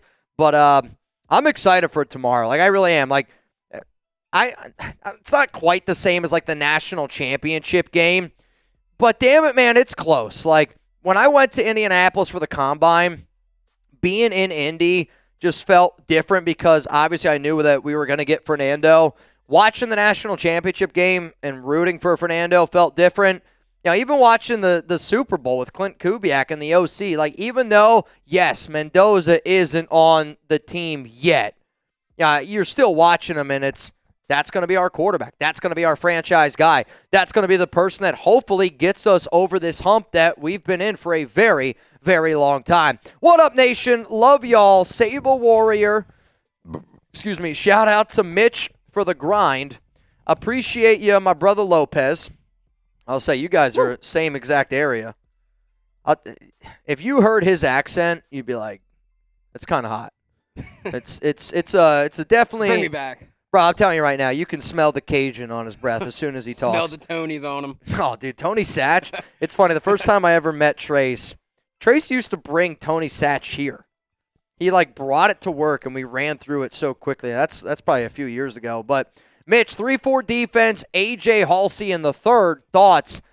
I love A.J. Halsey. Halsey, to me, is one of the most interesting safety prospects in this year's class. I just don't know if he's going to be there at 67. He is a great ball hawk. He's a great center fielder. He's a little bit thicker than what you see some of these other, free safety guys. He's not afraid to come up and smack you in the mouth. I actually talk about Halsey in my picks or players to look at 36. And in that video, I go, it's a reach. And it is. I think it's a reach at 36. What I also say in that video, though, is if you're the Raiders and you're looking around and you feel like all your other needs are filled, and you're like today, Kubiak said today that safety is a need. They only have 3 guys, and it's a big need. So I'm just saying, hypothetically speaking, if you go into that draft day and you're going, hey, we need a free safety, we need a no-doubt starter, I think A.J. Halsey is a very interesting player to potentially trade back with. Could he be a linebacker hybrid? Potentially. When I kind of watch Halsey, if I'm going to give you a quick comparison of what the Raiders have, I would say he kind of reminds me a little bit of a better fielder. Better fielder sounds bad. Better coverage safety than a guy like Trevon Merrick. But Merrick also was not afraid to come up and lay the wood. Kind of like Jeremy. Jeremy Chin is also this very interesting hybrid type of player. But I think he's an outstanding football player. I love watching Halsey. Halsey's probably one of my favorite safeties in this class. And then Perkins in the 7th. To me, you go get Perkins in the 7th because that gives you extra depth at middle linebacker, weak side, but no doubt he's going to be able to help you on special teams. And that would be your Tommy Eichenberg, your Cody Lindenberg type of competition to be able to add to your room. But Halsey's a guy that I love. I think he's an outstanding player from top to bottom. Steve Gallagher, shout out to Bayou Raider, who's making a name. I'll tell you that right now, yeah. Bayou. Steve, hey guys, hope Harris gets signed for RB2 on Thursday. Also, please help Father Tom and help a veteran, Semper Fi Gunny. I got you. I love how often you guys bring this stuff up. It's not to say you make my job easier, not to say giving a shout out to Save a Warrior is easier, but it's just like anything. I could tell y'all to do it, but when other people say it and other people show up for Gunny, I think it says 2 things. I think one, it speaks the level of respect that LA Crash Dog has here in this community. And I think the other level is not that we forget, but there are things that it's okay to get a friendly reminder all the time, right? And I never served in the military. Alex's dad, he was a part of the Air Force, and I've met some people throughout my years that watch this show, and I think the most important thing is it's just like sometimes we need a reminder in life, right? Like people are busy, people are doing different things, and I'm not trying to always say, hey, go support Save a Warrior, go support Save a Warrior, but it's just like, I tell people every day to subscribe. I tell people every day to hit that like button. I tell people every day where to follow me on social media because you always get new people that watch the show, that tune in on different times, and I think like these types of messages are a big reason why I'll always say we're so much more than a YouTube channel. So, Steve, shout out to you, brother. Real talk, man. I think the other thing that I've started to learn about veterans, and maybe I'm out of pocket here, they got tough exteriors, right? Veterans are like onions, and they're like ogres. Tough quoting Shrek now. I like it. Tough layers, but the more and more you get to know them, they're softies. They might cry a little bit. No, I thought Navman was going to kill somebody once that dong came out on Saturday. And if you don't know, you got to ask him yourself. Quick public notice. I have a stalker on my profile on socials. 93Navman_. Please be aware, this is not me. He is asking for money as me. Do not follow. It is not me. The underscore and no pic is Attell reported. I think I might know who it is. It might be Dong Guy. It might be the Nav. I think it's the guy that showed up on your live stream on Saturday. It might be him. I tried to tell that story earlier, Nav, and I kind of feel bad that you had to take down your live show. Just obviously because you worked on it. It was fun to be able to get up there. It was fun to be able to chop it up. But yeah, I mean, this stuff is going to happen. But I'll say this. I know it's probably annoying. It's very annoying. There's been plenty of Mitchell Renzes out there. You could also look at it as flattering. That somebody said, hey, I want to be able to do this. I think you're another guy that's got a lot of respect here around Raider Nation. And there's a lot of people out here, like Mount Raider more. I hope that it means something to you because I think it means something to a lot of people. And what do they say? Imitation is the best form of flattery. Yep, that's exactly actually what I was trying to get to, but I couldn't think of it. I couldn't think of the first word. Imitation. Attaboy. See, that's why we brought him. That's why we brought him over here. Are we all caught up on the supers? Yes, sir. All right, we are all caught up on the super chats, which means the next thing that we got to do here is we're going to get into another segment. It's going to be around Fernando Mendoza. Also, shout out to LA Crash Dog for getting in the duck race. Also, shout out to Michael Johnson. I spelt it right. You're in the duck race as well. $20 Venmo. Mitchell Renz 365. Add me as a friend. Right now you have a chance to win $110 here on the Raiders Report. I know, Rebel. Isn't it crazy? You got a troll? It's a tell. It's a tell. Okay. So what we're going to go through here is just a little segment that I got cooked up around Fernando Mendoza. Obviously, tomorrow is a really, really big day for him, for Indiana's Pro Day, and quite frankly, it's a big day for Raider Nation. And I'm really, really excited to be able to watch Mendoza up close and personal. So we'll kind of go through a lot of stuff today.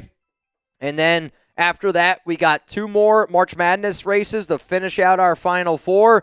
We'll do a duck race, and then we'll hop on out of here. So we got Fernando Mendoza coming up here on the program. And if you're excited for his pro day tomorrow, give me some 1-5s down below. In terms of what we have, I think we have, okay, I think we're good. So we got Dream Tats, and then for the Raiders Report gear, I think all you got to do is just show that photo that's in there. Yep, and then I think just show that, and then put up the shirt, and then yeah, you're good. I got a really flippin' cool Instagram message yesterday, and I always say, like, I do honestly check my DMs a lot.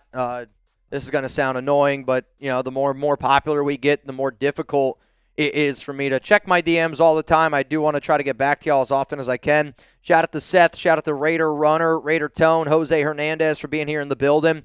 But I got a soft spot for certain things, and once you guys see what I'm going to show you here in a little bit, you're going to go, all right, yeah, I get it. But I got one of the coolest DMs I got in a really, really long time, and I'm excited to show y'all what that DM is here on the program. And it was super cool to be able to see it. I definitely smiled the first time I saw it. But, again, like, if you guys are happy or excited about certain things, don't be afraid to share, like, that good news with me. Don't be afraid to, send a picture to me if you got a picture somewhere, you rocking some gear. I think it's unbelievably humbling that people choose to watch this show, that people choose to wear Raiders Report gear, and not only for you, for like the fam. It's cool, dude. It's no doubt very, very cool. Very, very cool.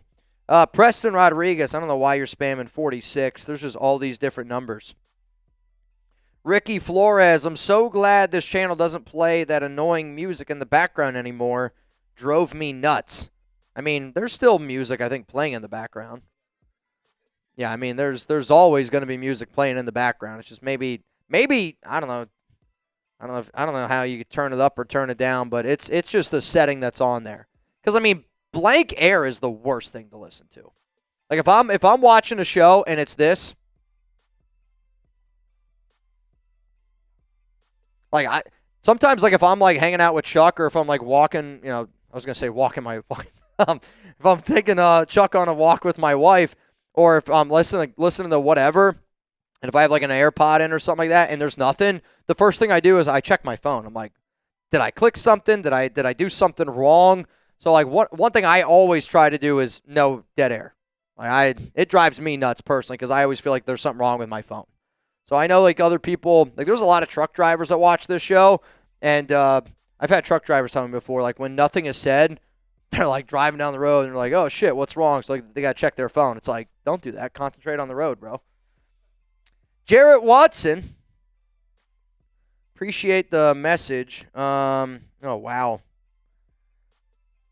That's an unbelievable message. Congratulations to you and your family. Graves said truck driver here. I'll tell you this, my old stepdad, he was a truck driver, RIP to him.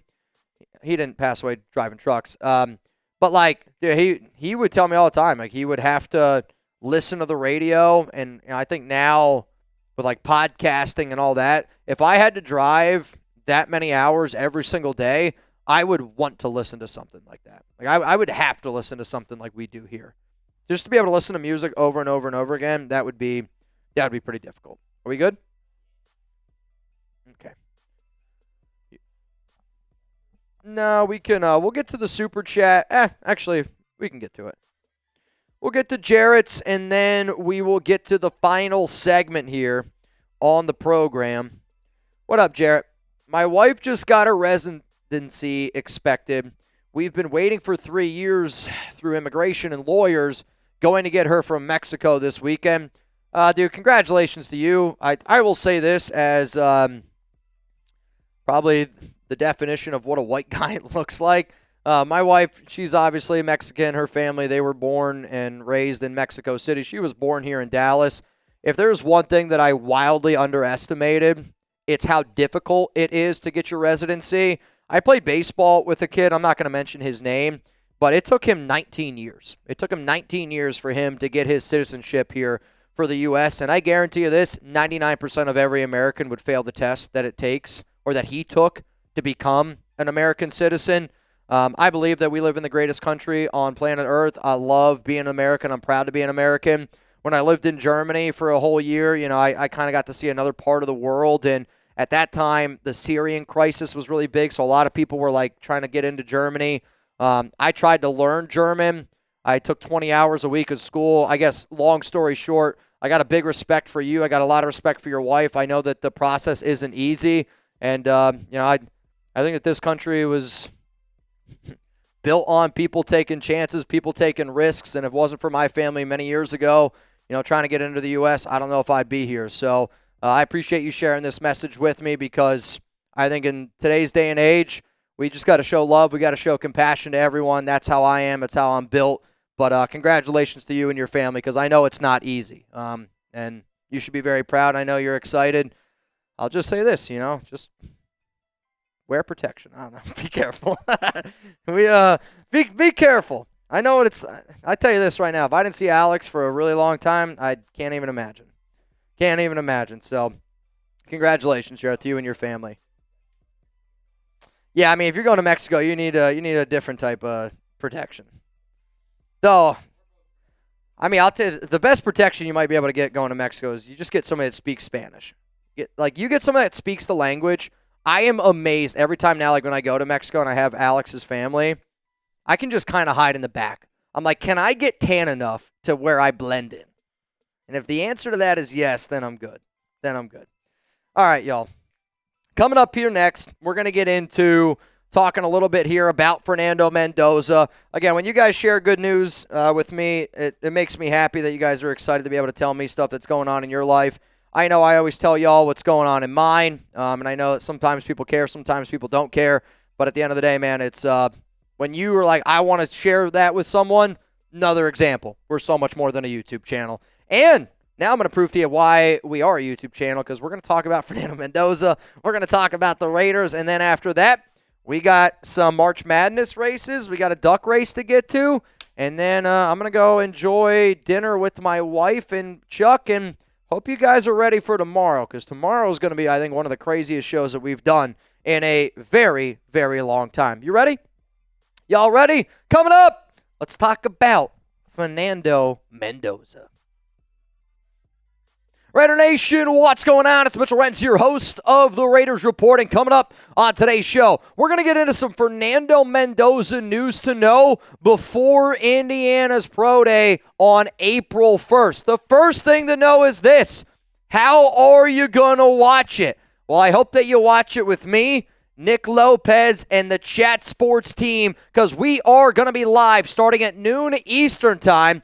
And I'm telling you this, I'm going to watch every throw. I'm going to watch the evaluation, and we will have the Pro Day up on our TV screen behind. Unfortunately, I can't actually show you Indiana's Pro Day, or else this YouTube channel will get shut down. But if you enjoy our watch parties, if you enjoy hanging out with me on game day, it's going to be the exact same thing for his Pro Day tomorrow. If you bleed silver and black, and if you're excited for Fernando Mendoza's Pro Day, hit that subscribe button and pull up here with Raider Nation, because I'm telling you this, it's going to be a party here. Let's go to the next thing that you should know about this Pro Day. One of the very first things I looked into was who the hell is going to be there for the Las Vegas Raiders, which members of our staff is going to be in attendance. And the 7 staff members that are going to be there are extremely important. First name, John Spytek, the general manager. Maybe you've heard of him. What about Klint Kubiak, the head coach?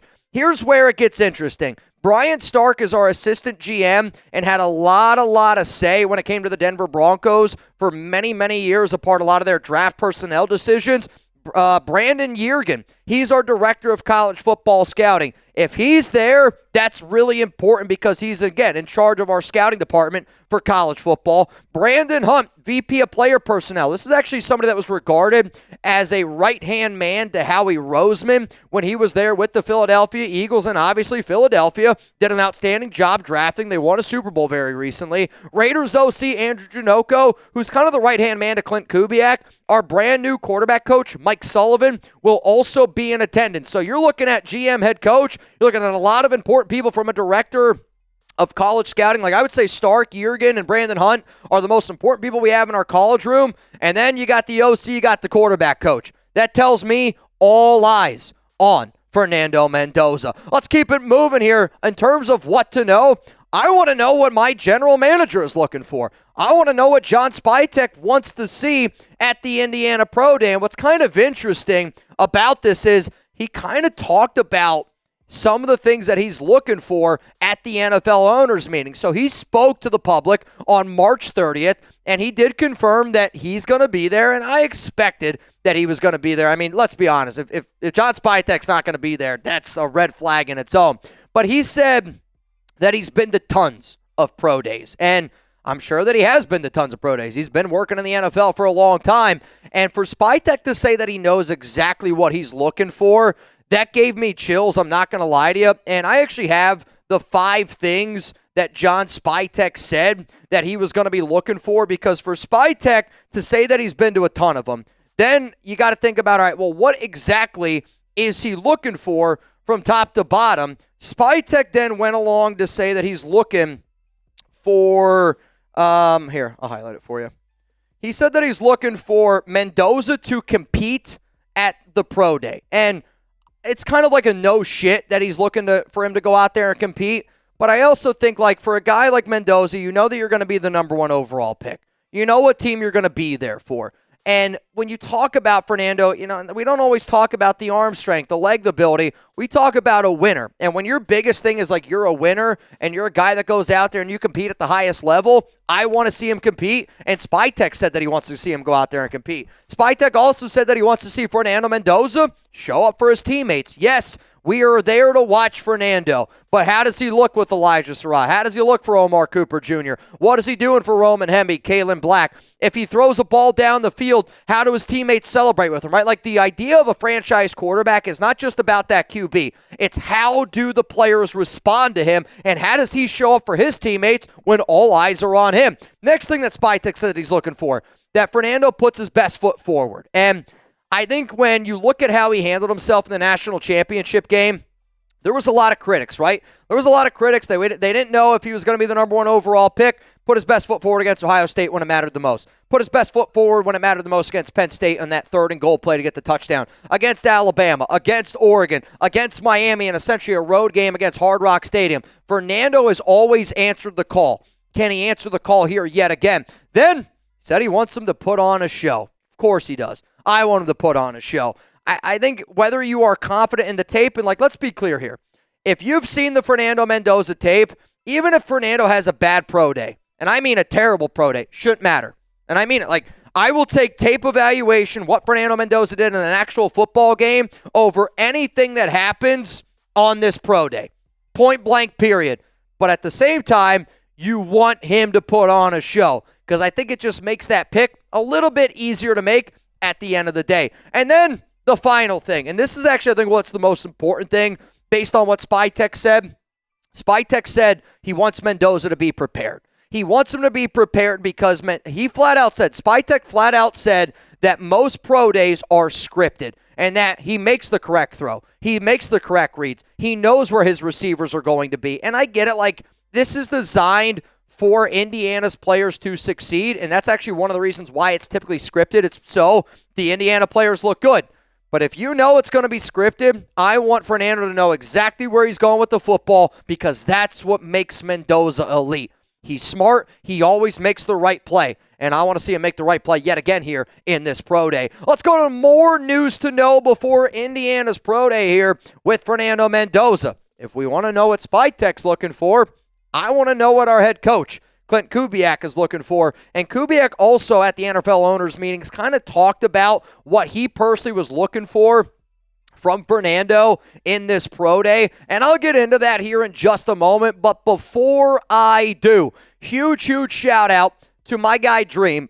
And if you don't already know, Dream is an unbelievably talented tattoo artist. He hooked me up with my most recent Raiders tattoo. And if you give him a follow on Instagram and if you DM him Raiders Report, he's going to hook it up for you.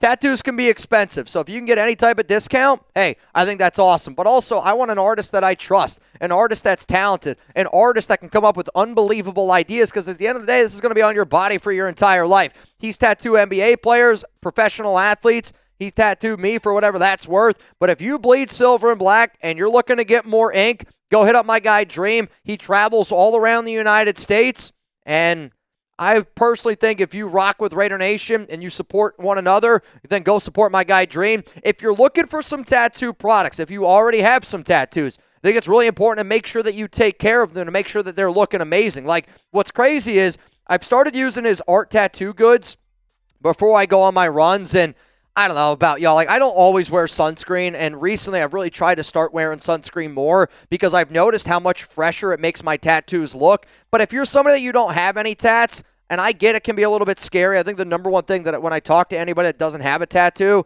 they always tell me, well, doesn't it hurt? It does hurt a little bit. But, like, at the same time, I don't think it hurts nearly as bad as what some people think that it does. But he does have this unbelievable tattoo numbing cream. I've seen it in person. I personally have never used it. But my biggest fear when I hear tattoo cream is it's going to ruin the tattoo because sometimes the ink doesn't absorb into your skin the way that it should. Again, that's just what I've heard. I've seen the tattoos he's made when using this.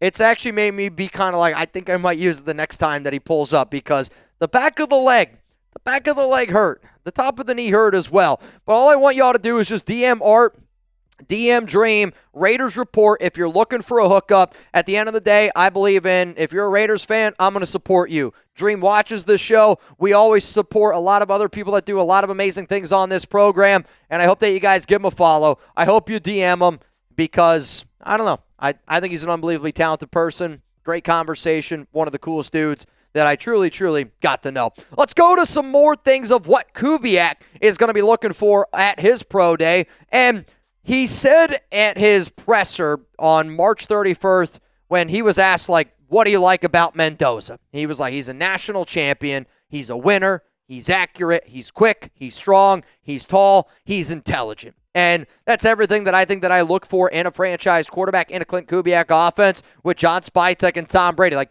that sounds like Tom Brady in a nutshell. Not saying he's going to turn into TB12, but kind of sounds like him in a nutshell. Here's what Kubiak said he's looking for from Mendoza at that pro day. He wants to see live throws. And you can watch tape. You can watch a player in a game. But the only example that I can truly, truly give is as a baseball player, you know, when you're watching a pitcher get live action and they're throwing it, they're mixing and matching, they're working with their guys, sometimes the guy's not afraid to open it up a little bit more. And I want to see Mendoza freaking cut it loose, and I want to see him just spread the football around. Next thing Kubiak said that he's looking for, interaction with teammates. Again, you're drafting a quarterback. That's going to be a guy that's going to be your leader. That's going to be the guy that wears a C on his chest. You want to make sure that he interacts with his teammates in a positive manner, and we expect Mendoza to do that because of the type of person that he is. Kubiak said that he wants to see how he handles the pressure. And yes, it's not a game, but like it kind of is a big-time game. And I think the way that Fernando approaches everything is whatever's in front of him, that's the next task. He's addicted to winning. He said it himself. But when all eyes are on you, and this it could determine, like I think Fernando Mendoza could have the worst pro day imaginable. Still think he's going to go number 1 overall. But you still want to see how he handles the pressure when all eyes are truly on him. And it's kind of like a job. It's kind of like a job interview, right? Not everybody's a great interviewer. I want to see Mendoza be a great interviewer. Next thing, this is probably like the most interesting thing that I thought Kubiak said in terms of what he's looking for from Mendoza, how he handles a bad throw, right? Like, it's going to happen. There's probably going to be one bad throw from Mendoza, and I say it's probably going to happen. It might not, because I don't know if he had a bad throw in the all-college football playoffs. But if he has a bad throw, the thing that Kubiak said was like, does he look down at the grass? Does he like pout? Or is it next play mentality? And you could tell Kubiak wanted the next play mentality because like that's what's important in a guy. You want to make sure that, all right, we made a bad read, we made a bad play. Cool. Let's snap back. Let's get back to the next play because you got to be able to get the ball rolling because that's just how professional sports work. It's how life works, and it's important for a young guy to understand that. And then that's kind of the next part here of what Kubiak said. Does he have that next play mindset? Is he able to get up to the line of scrimmage? Is he able to get into the huddle and rally his teammates to make sure that we are moving forward where we need to go? And then this is the Raiders Report.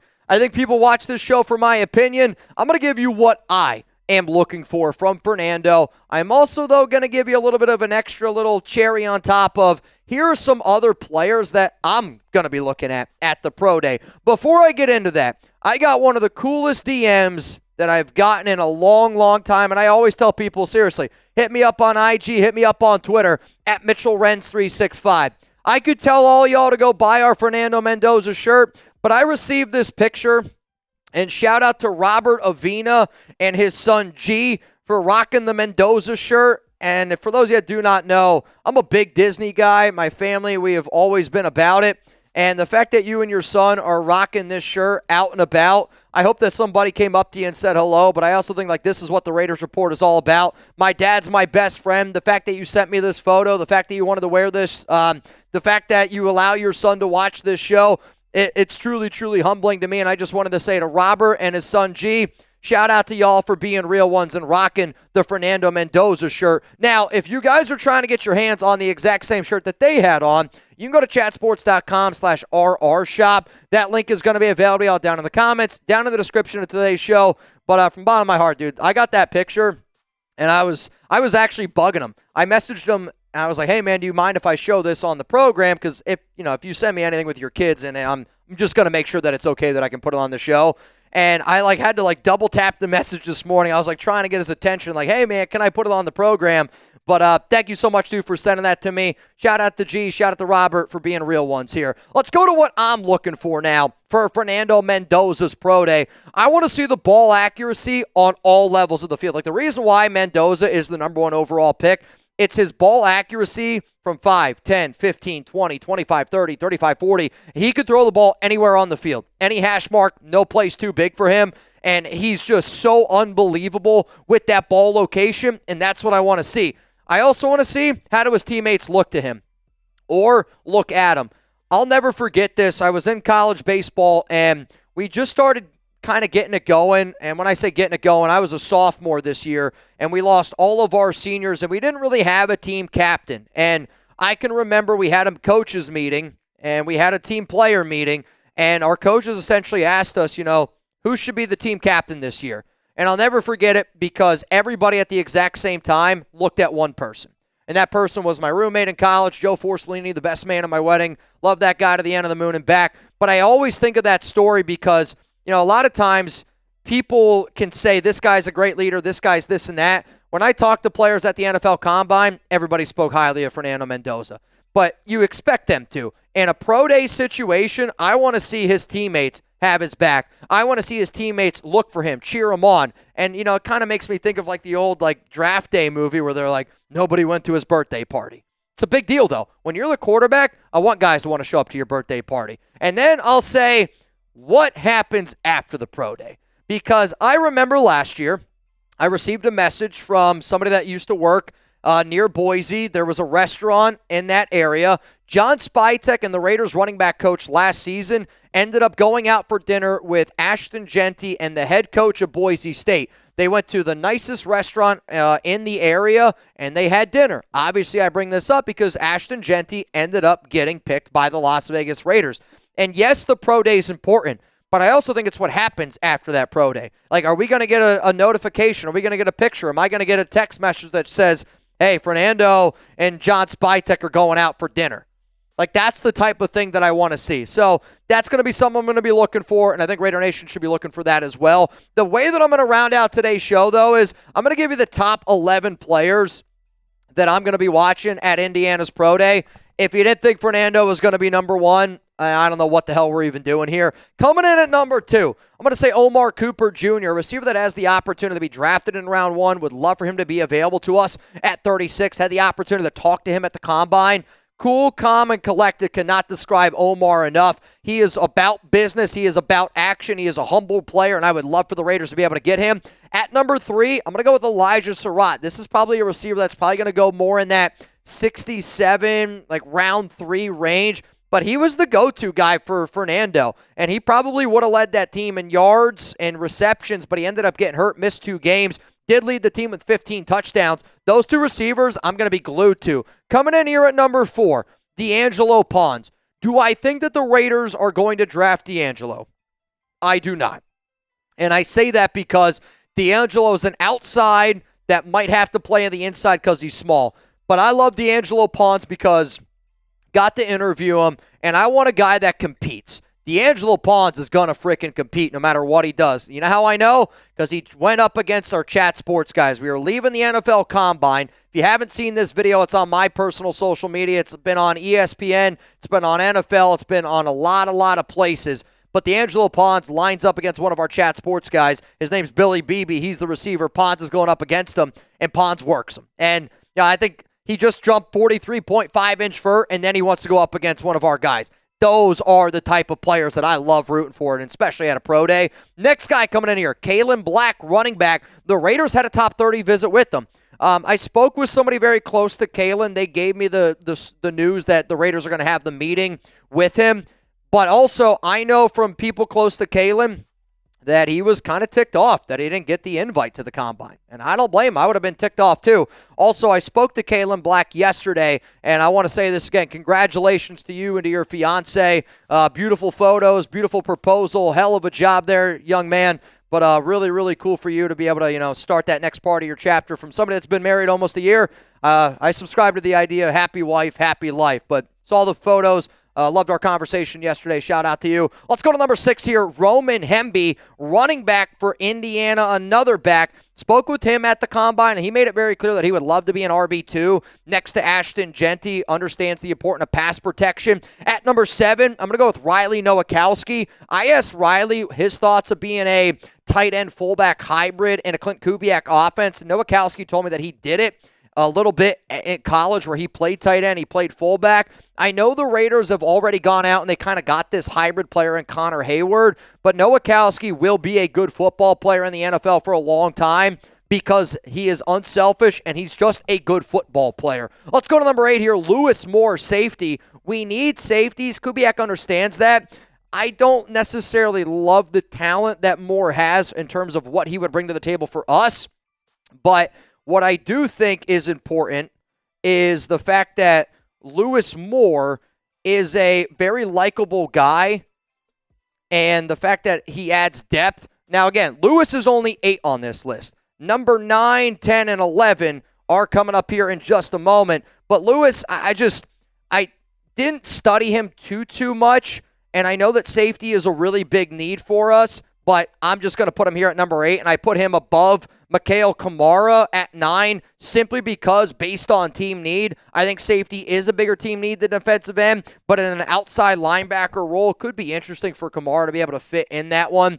He was one player that I was looking to be able to talk to. Unfortunately, I didn't get the opportunity. At number 10, Pat Coogan. I recently did a mailbag. Somebody asked me, who's an NFL player that goes on day 3 that you think is going to be in the NFL for a long time? Pat Coogan's that guy. He is an outstanding leader, another player that spoke very highly about everyone at the Combine. Center, interior, offensive lineman. And then I'm going to go number 11 here, Aiden Fisher. This is somebody that I had the opportunity to talk to at the NFL Combine.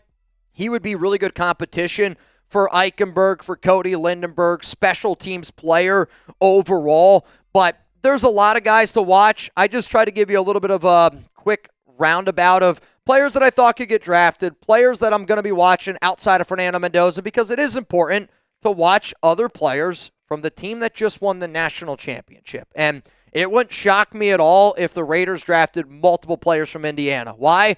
We want winners. We want people that know who Fernando is, and we want to be able to bring, I think, that family mentality that Kirk Cignetti did such a phenomenal job with Indiana last year and this upcoming season. Now, friendly reminder to all y'all out there, again, one more time before I hop on out of here, we will be live starting at noon Eastern time for Indiana's Pro Day. Make sure you're subscribed. Make sure those notices are turned on. It's going to be a party here on the Raiders Report, and I can't wait to do it with all y'all.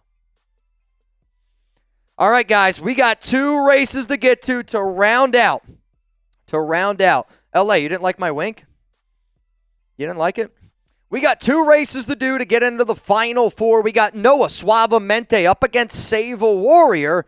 And then we got Philip Boger up against Michael Johnson to get in to the NFL. Gerald said Coogan's going to play for 15 years or more. I mean, 15 years is a lot. It's a lot of time. Is he playing until he's 40? Because that's kind of what you're going with. I think 10 years, I'm not saying you're wrong, but I would rather say 10.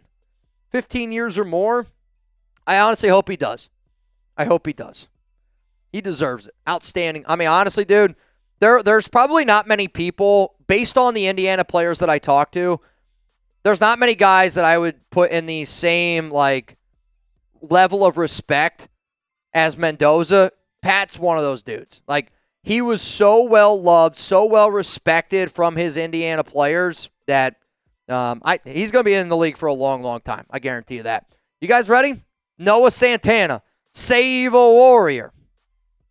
LA said 9 a.m. my time is too early. Sorry, bro. I don't know what to tell you. No, I'm just kidding. 3, 2, 1. Who's going to the Final 4? Is it going to be Save a Warrior? Or is it going to be Noah Santana? Here we go. 20 seconds left to go in this race. Save a Warrior might have stepped on a rock. Noah Santana's got a little bit of the lead right now. This is anybody's race. The Warriors creeping a little bit. And I think the longer and longer you let somebody hang around, the interesting it gets. But I think Noah Santana is going suavemente, Suave advances and is going to the Final Four. Noah Suavemente representing from the Oakland region. But I do want to say, shout out to all y'all that always make this show possible. Obviously, if it was fixed, I probably would have fixed it for Save a Warrior. But congratulations to Gunny. Congratulations to Save a Warrior for making it to the Elite Eight. Truly, truly awesome. And I know that the Save a Warrior, I guess duck, horse in this case, was a donation. And, I appreciate all y'all. So I will say this, though. I'm really happy for Suave. I really am. He's an OG here. He watches this show all the flipping time. And really excited to see who Suave is going to be going up against between Philip Bogert and Michael Johnson, which we actually have Michael. I know he's here today. And I think Philip's also one of our big-time OG watchers as well. So we got Michael up against Philip Bogert. After this race, we will do a duck race. So friendly reminder, $20 Venmo at Mitchell Renz 365. Right now you have a chance to win $120 the last time that I checked. But I'm telling you this right now, it's going to be probably over $200 after the last time I just looked at my phone. So you want a shot to win over $200? Mitchell Renz 365 on Venmo. You ready? Let's get it going. The final race to get our Final Four. Bogert, Johnson. Here we go. And they are off. Philip Bogert out to the early lead over Michael Johnson. Bogert does have a lot, and I mean a lot of racing experience. The fact, though, that Michael did super chat today and got in the duck race, I am a believer. When you put good energy out into the world, good things happen. Though maybe nobody wants this race. Johnson, he's going to have to hang on. I don't think he's going to be able to do it. It's going to be Philip Bogert with the win. Mr. Bogert, the 5 seed. I'll tell you this, Michael. I thought you had it there. And then shout out to Philip for being able to pull it out. So here is your Final Four. One of these 4 people will win $1,600 next Tuesday. I go live next Tuesday at 4 p.m. Eastern Time, 1 p.m. Pacific. Now, I'll say this. We could hold off until like a Friday happy hour show to be able to crown a winner. Like, if you didn't want to crown a winner on Tuesday, you're like, you know what, let's just do it on a Friday happy hour. I can be persuaded. Though I do plan on doing this Final Four matchup, these matchups, if we are live on Thursday. Again, Thursday, I'm still trying to figure out my schedule because I have other chat sports responsibilities. I'll leave it like that I have to handle, that I have to do. So I don't want to commit to something and then not be able to do it. So I just want to be very, very clear on that. Rebel said Friday works. It wouldn't be this Friday. It'd be like next Friday. So it'd be a long, long ways away. Again, I don't mind. It's just, do we want to do it on a Tuesday, or do we want to do it on a happy hour day? I kind of like the happy hour day. Raider Dad 1969, what's up, man? Appreciate you tuning in. Albuquerque in the house, what's up? Yeah, I mentioned Albuquerque before because I was in New Mexico many, many years ago. I think it was 2019 was the year I was there. So I got to meet, if you're from Alex Herrera, Albuquerque does, I'm trying to think of who, Ansley, I believe, I think it was Ainsley was the daughter who had cancer. I have the ribbon. I have a box full of Raiders patches. I was talking about it earlier, so. Dude, shout out to Suavemente, man. What a big-time dub. So here's what we're going to do. We're going to go through the remaining of the Super Chats. So I think we only have one. It's from Mike J. Raider. It's all good that my name is spelled wrong. Oh, wait, no. Shout out to Philip. Great race. Good luck, my friend. Let's go Raiders. Mike, thanks for being a good sport. It's a great accomplishment to make it to the Elite Eight. You get absolutely nothing. But I think it's fun that people want to be able to do this, want to participate, root for each other. And Shout out to all y'all that are always participating. Rebel said you're going to be in Albuquerque tonight. That's crazy. That's crazy. All right, final call to get in our duck race here. I'm refreshing my phone. The last name that I put in this race was Jeremy Gertz. If you don't hear your name, yell at me. Jeremy Val, David Vergara, DeAndre Mao, I see Mark Gallagher, Aja Gills, Dana Fry, Husker Raider, Gary Backus, LA Crash Dog, Michael Johnson, Jeremy Gertz, and then this is where I got to start putting in some more people. Also, I see Charles C. I got you, Charles. I missed you earlier. That's on me. Richard Ingold, you're in. I see Gabriel Ruiz, which this is a very Gabriel Ruiz type of move. He waits. He lingers. 3 ducks are in. Gabriel just won a good chunk of change the other day. Sean Irish, you're in twice. I got you. Giuseppe, you in. Jaime Portillo in. Jose Lorenzo, I got you in. Bayou Raider in the building. And then Raider Aid Straight. Hopefully I pronounced that right. I got you in. We do have the Final Four. You want to see the Final Four real quick? The Final Four. Sorry, Chugs is over here. Louis A. against Jeremy Gertz. Up against Noah Suave. Up against Philip Bogert. Before we do the race, can you put the link again for the Rockets down below? Tell them to show up. Going live. First live show. We just launched our Rockets channel. And maybe we get some more NBA content too, but we're trying to expand a little bit. Other companies, they're downsizing. Chat Sports, we're upsizing here. So we're getting brand new channels. New Rockets channel, my first video I just did, and then my first watch party. I'm actually going up against Marshall Green and the New York Knicks. So if you want Marshall to go home, make sure to subscribe and join me tonight. I'll be live 30 minutes before tip, 6:30 Central Time, 7:30 Eastern. Let's go. F. Marshall's in the chat.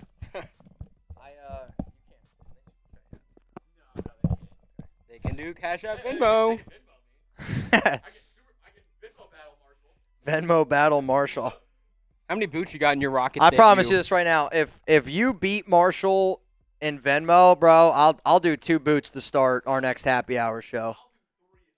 Chuck said he'll do 3. I don't know if you heard that, but Chuck said he'll do 3 boots. I'll do 2 if Rockets beats Knicks tonight. And I'll sit right here and press the buttons and look pretty.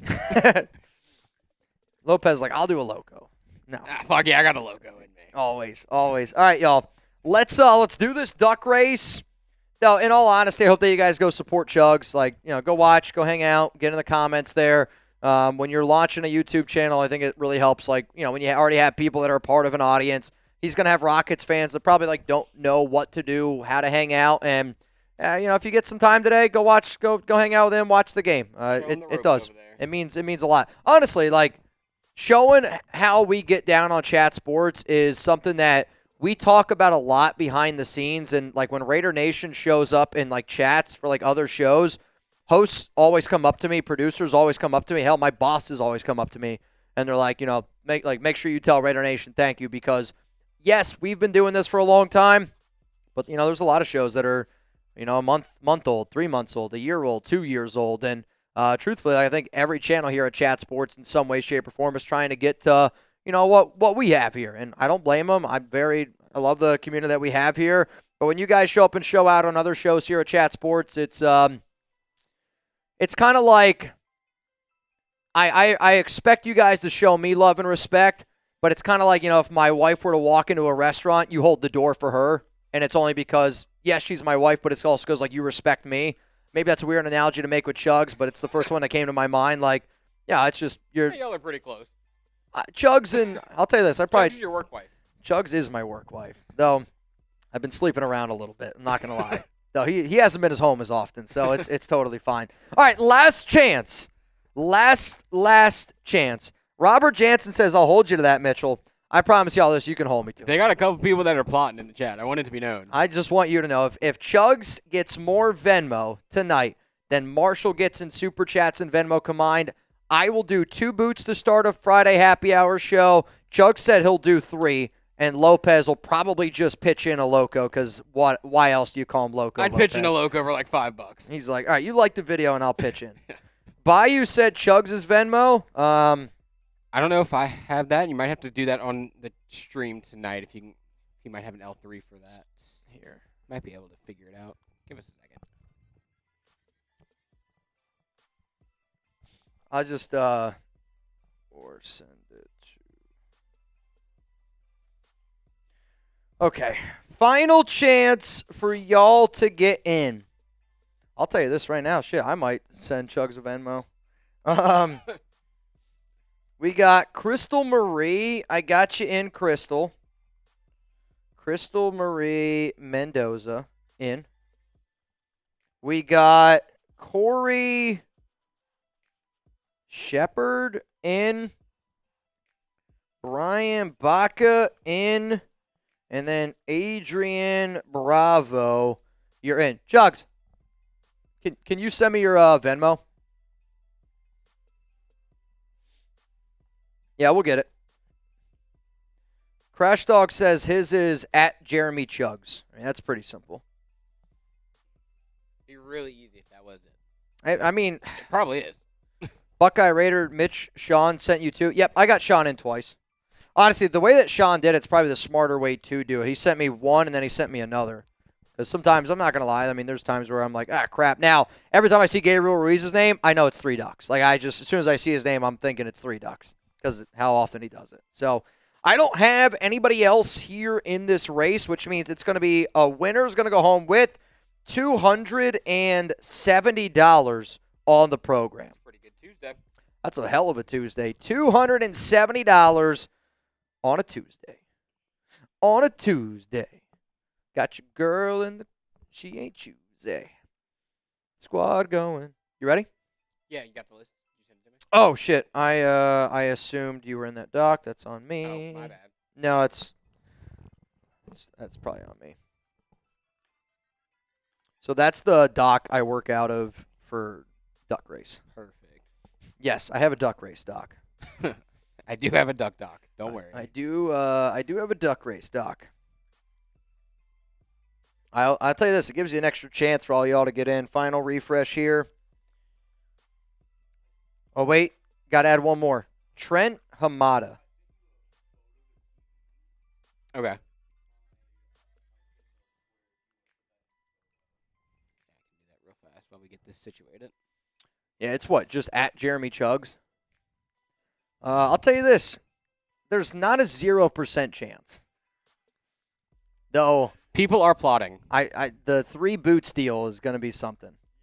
As soon as it left my mouth, I was like, that's going to be tough. So we said 3 for you, instant. 2 for me, and a Loco for Lopez, if you win. My Loco is just recreational, though. It was kind of going to happen either way. Recreational Loco. I'll be having a Loco regardless. Now, if y'all would like to join me, that is great. Are you free next Friday? There is Chug's Venmo Square, by the way. So there's Chugs' Venmo Square. His Love Square. So that's if you guys want to pull up for Rockets Knicks tonight. Yoda, does Jack have a schedule for which Sox games he's streaming? I'll tell you this, Yoda. I think he's going to be live for a lot of those games. In the summertime, he'll be live a bunch. I mean, I'll say this, and some people get mad when I say it. Like, Yoda, if you were to bang every time he goes live, and I know it's a crazy thing to say, he would go live every game. I mean, I'm not kidding you. Like, if you were like, I want him to go live for every game, save a bang a week that you probably do over here, and you do it over there, he'd probably go live every game. Yeah. I mean, I'm not kidding you. Like, he probably would. He probably would. LA said one of the first 100 to subscribe to the Rockets channel. Hey. Let's go. Let's go. 160 games is pretty tough. Oh, yeah, believe me, I get it. That's more tough on you. I mean, Jack literally made a video every single game last year. I mean, like that's a lot of content. He still does. It's a lot of content. I watched his content after the Red Sox lost to the Reds. Yeah, it was great. I mean, there's not many Reds fans that I've met, but the Reds fans that I have met, super diehards. Exactly. There's not many of us, but we roll diehards. deep. Live 2 hours from Pittsburgh. Always been a Raider fan for 50 years. Hell yeah, man. Hell yeah. All right, Trent Hamada, I got you in. Again, this is just because Chugs is getting ready to go live on his Rockets channel and take on our New York Knicks guy, Marshall Green. Winner of this duck race. Going to be going home with $280. Starting in 3, 2, 1. Here we go. And we are freaking off, man. Gabriel Ruiz, the naked man, out to an early lead. But watch out for Raider Raid straight also right there. Asia Gillis, another Gabriel Ruiz. LA Crash Dog up there in the front. Brian Bacca's in an interesting spot. Crystal Marie. Trent Hamada. Sean Irish. Watch out for Charles C there. And I don't know what type of outfit that is. See, in a duck race, you don't want to be leading. They're a lot slower than horses. If there's something that I've learned in my years doing duck races, and I don't think anybody's duck raced more than me, I don't think you want to be leading. Like Gabriel Ruiz here, this one, I don't know. That Gabriel Ruiz got a shot. Somebody's got to make a move, though. I mean, I'll say this, Gabriel, if you win, it's the first duck race I've ever seen. Uh-oh, Sean Irish! Sean Irish! Sean Irish with the win. Oh, man. What an unbelievable. I'll tell you this. I'm heartbroken for that Gabriel Ruiz. He led the entire way. I think he led longer than what Duke led in their game. Yeah. Sean Irish, the Yukon of the duck races. Shout out to Sean for getting the dub. Shout out to Sean for getting the dub. Sean, if you could please confirm that you just received $280 here on the Raiders Report, that would be much, much obliged. We got 2 super chats to get through right now. Got 2 super chats. Yoda, we already got to that one. Yoda, I'll tell you this, man. Like, you show up, like, Jack, every time he sees you there, it means a lot to him. He's one of our really, really hardworking guys here. Gunny, when will you have a dedicated Dodgers channel? I'll say, like, dude, we're working on a lot of expansion here at Chat Sports. Chugs kind of, like, said it, and I've kind of alluded to it as well. Part of my responsibilities here at Chat Sports are bringing in new guys, and it's kind of weird. Like, I am one of the guys here that's been here for a long time, so, like, I do a lot of the interviews. I know Chat Sports. I love Chat Sports. But we're expanding. Like, truthfully, I think we are going to grow more in the next few months than we have ever have in the history since I've been here. Dodgers channel, see, the problem is we're going to get more college football. Might get a few NBAs in there.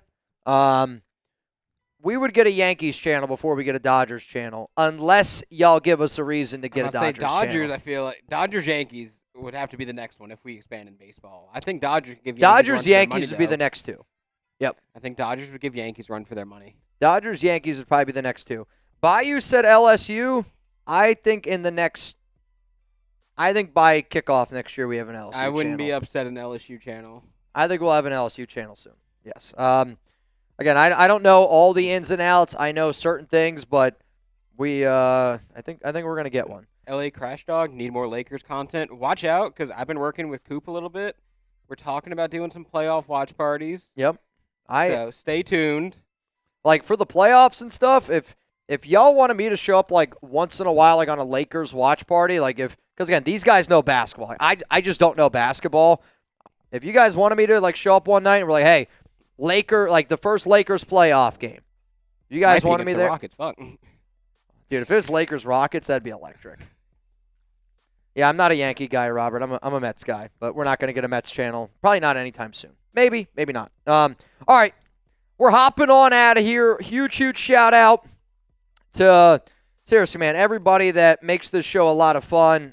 Seriously, it's always such a humbling thing to be able to go live on a random Tuesday and, you know, be able to have some good laughs, to be able to hang out with the chat where you guys show up and show out for each other. This is also, I do think, a very exciting and fun time for Raider fans. Fernando Mendoza's pro day is tomorrow. I will be live again. I think I've said it 100 times, but I want to tell you one more time. I will be live tomorrow for Mendoza's pro day starting at noon Eastern time. Special shout out, though, to Bayou Raider, who banged today, and a very, very special shout out to also Born a Raider, silver and black in my veins, 90 and 91, I think the name was. So when you guys do that type of shit, man, it does. It means a lot to me. Sean Morgan, congratulations getting the win. I will see all of y'all tomorrow. Fernando Mendoza's pro day. From me, from my guy Lopez, the entire Chat Sports team. Bring your drinking pants tomorrow. You might need them.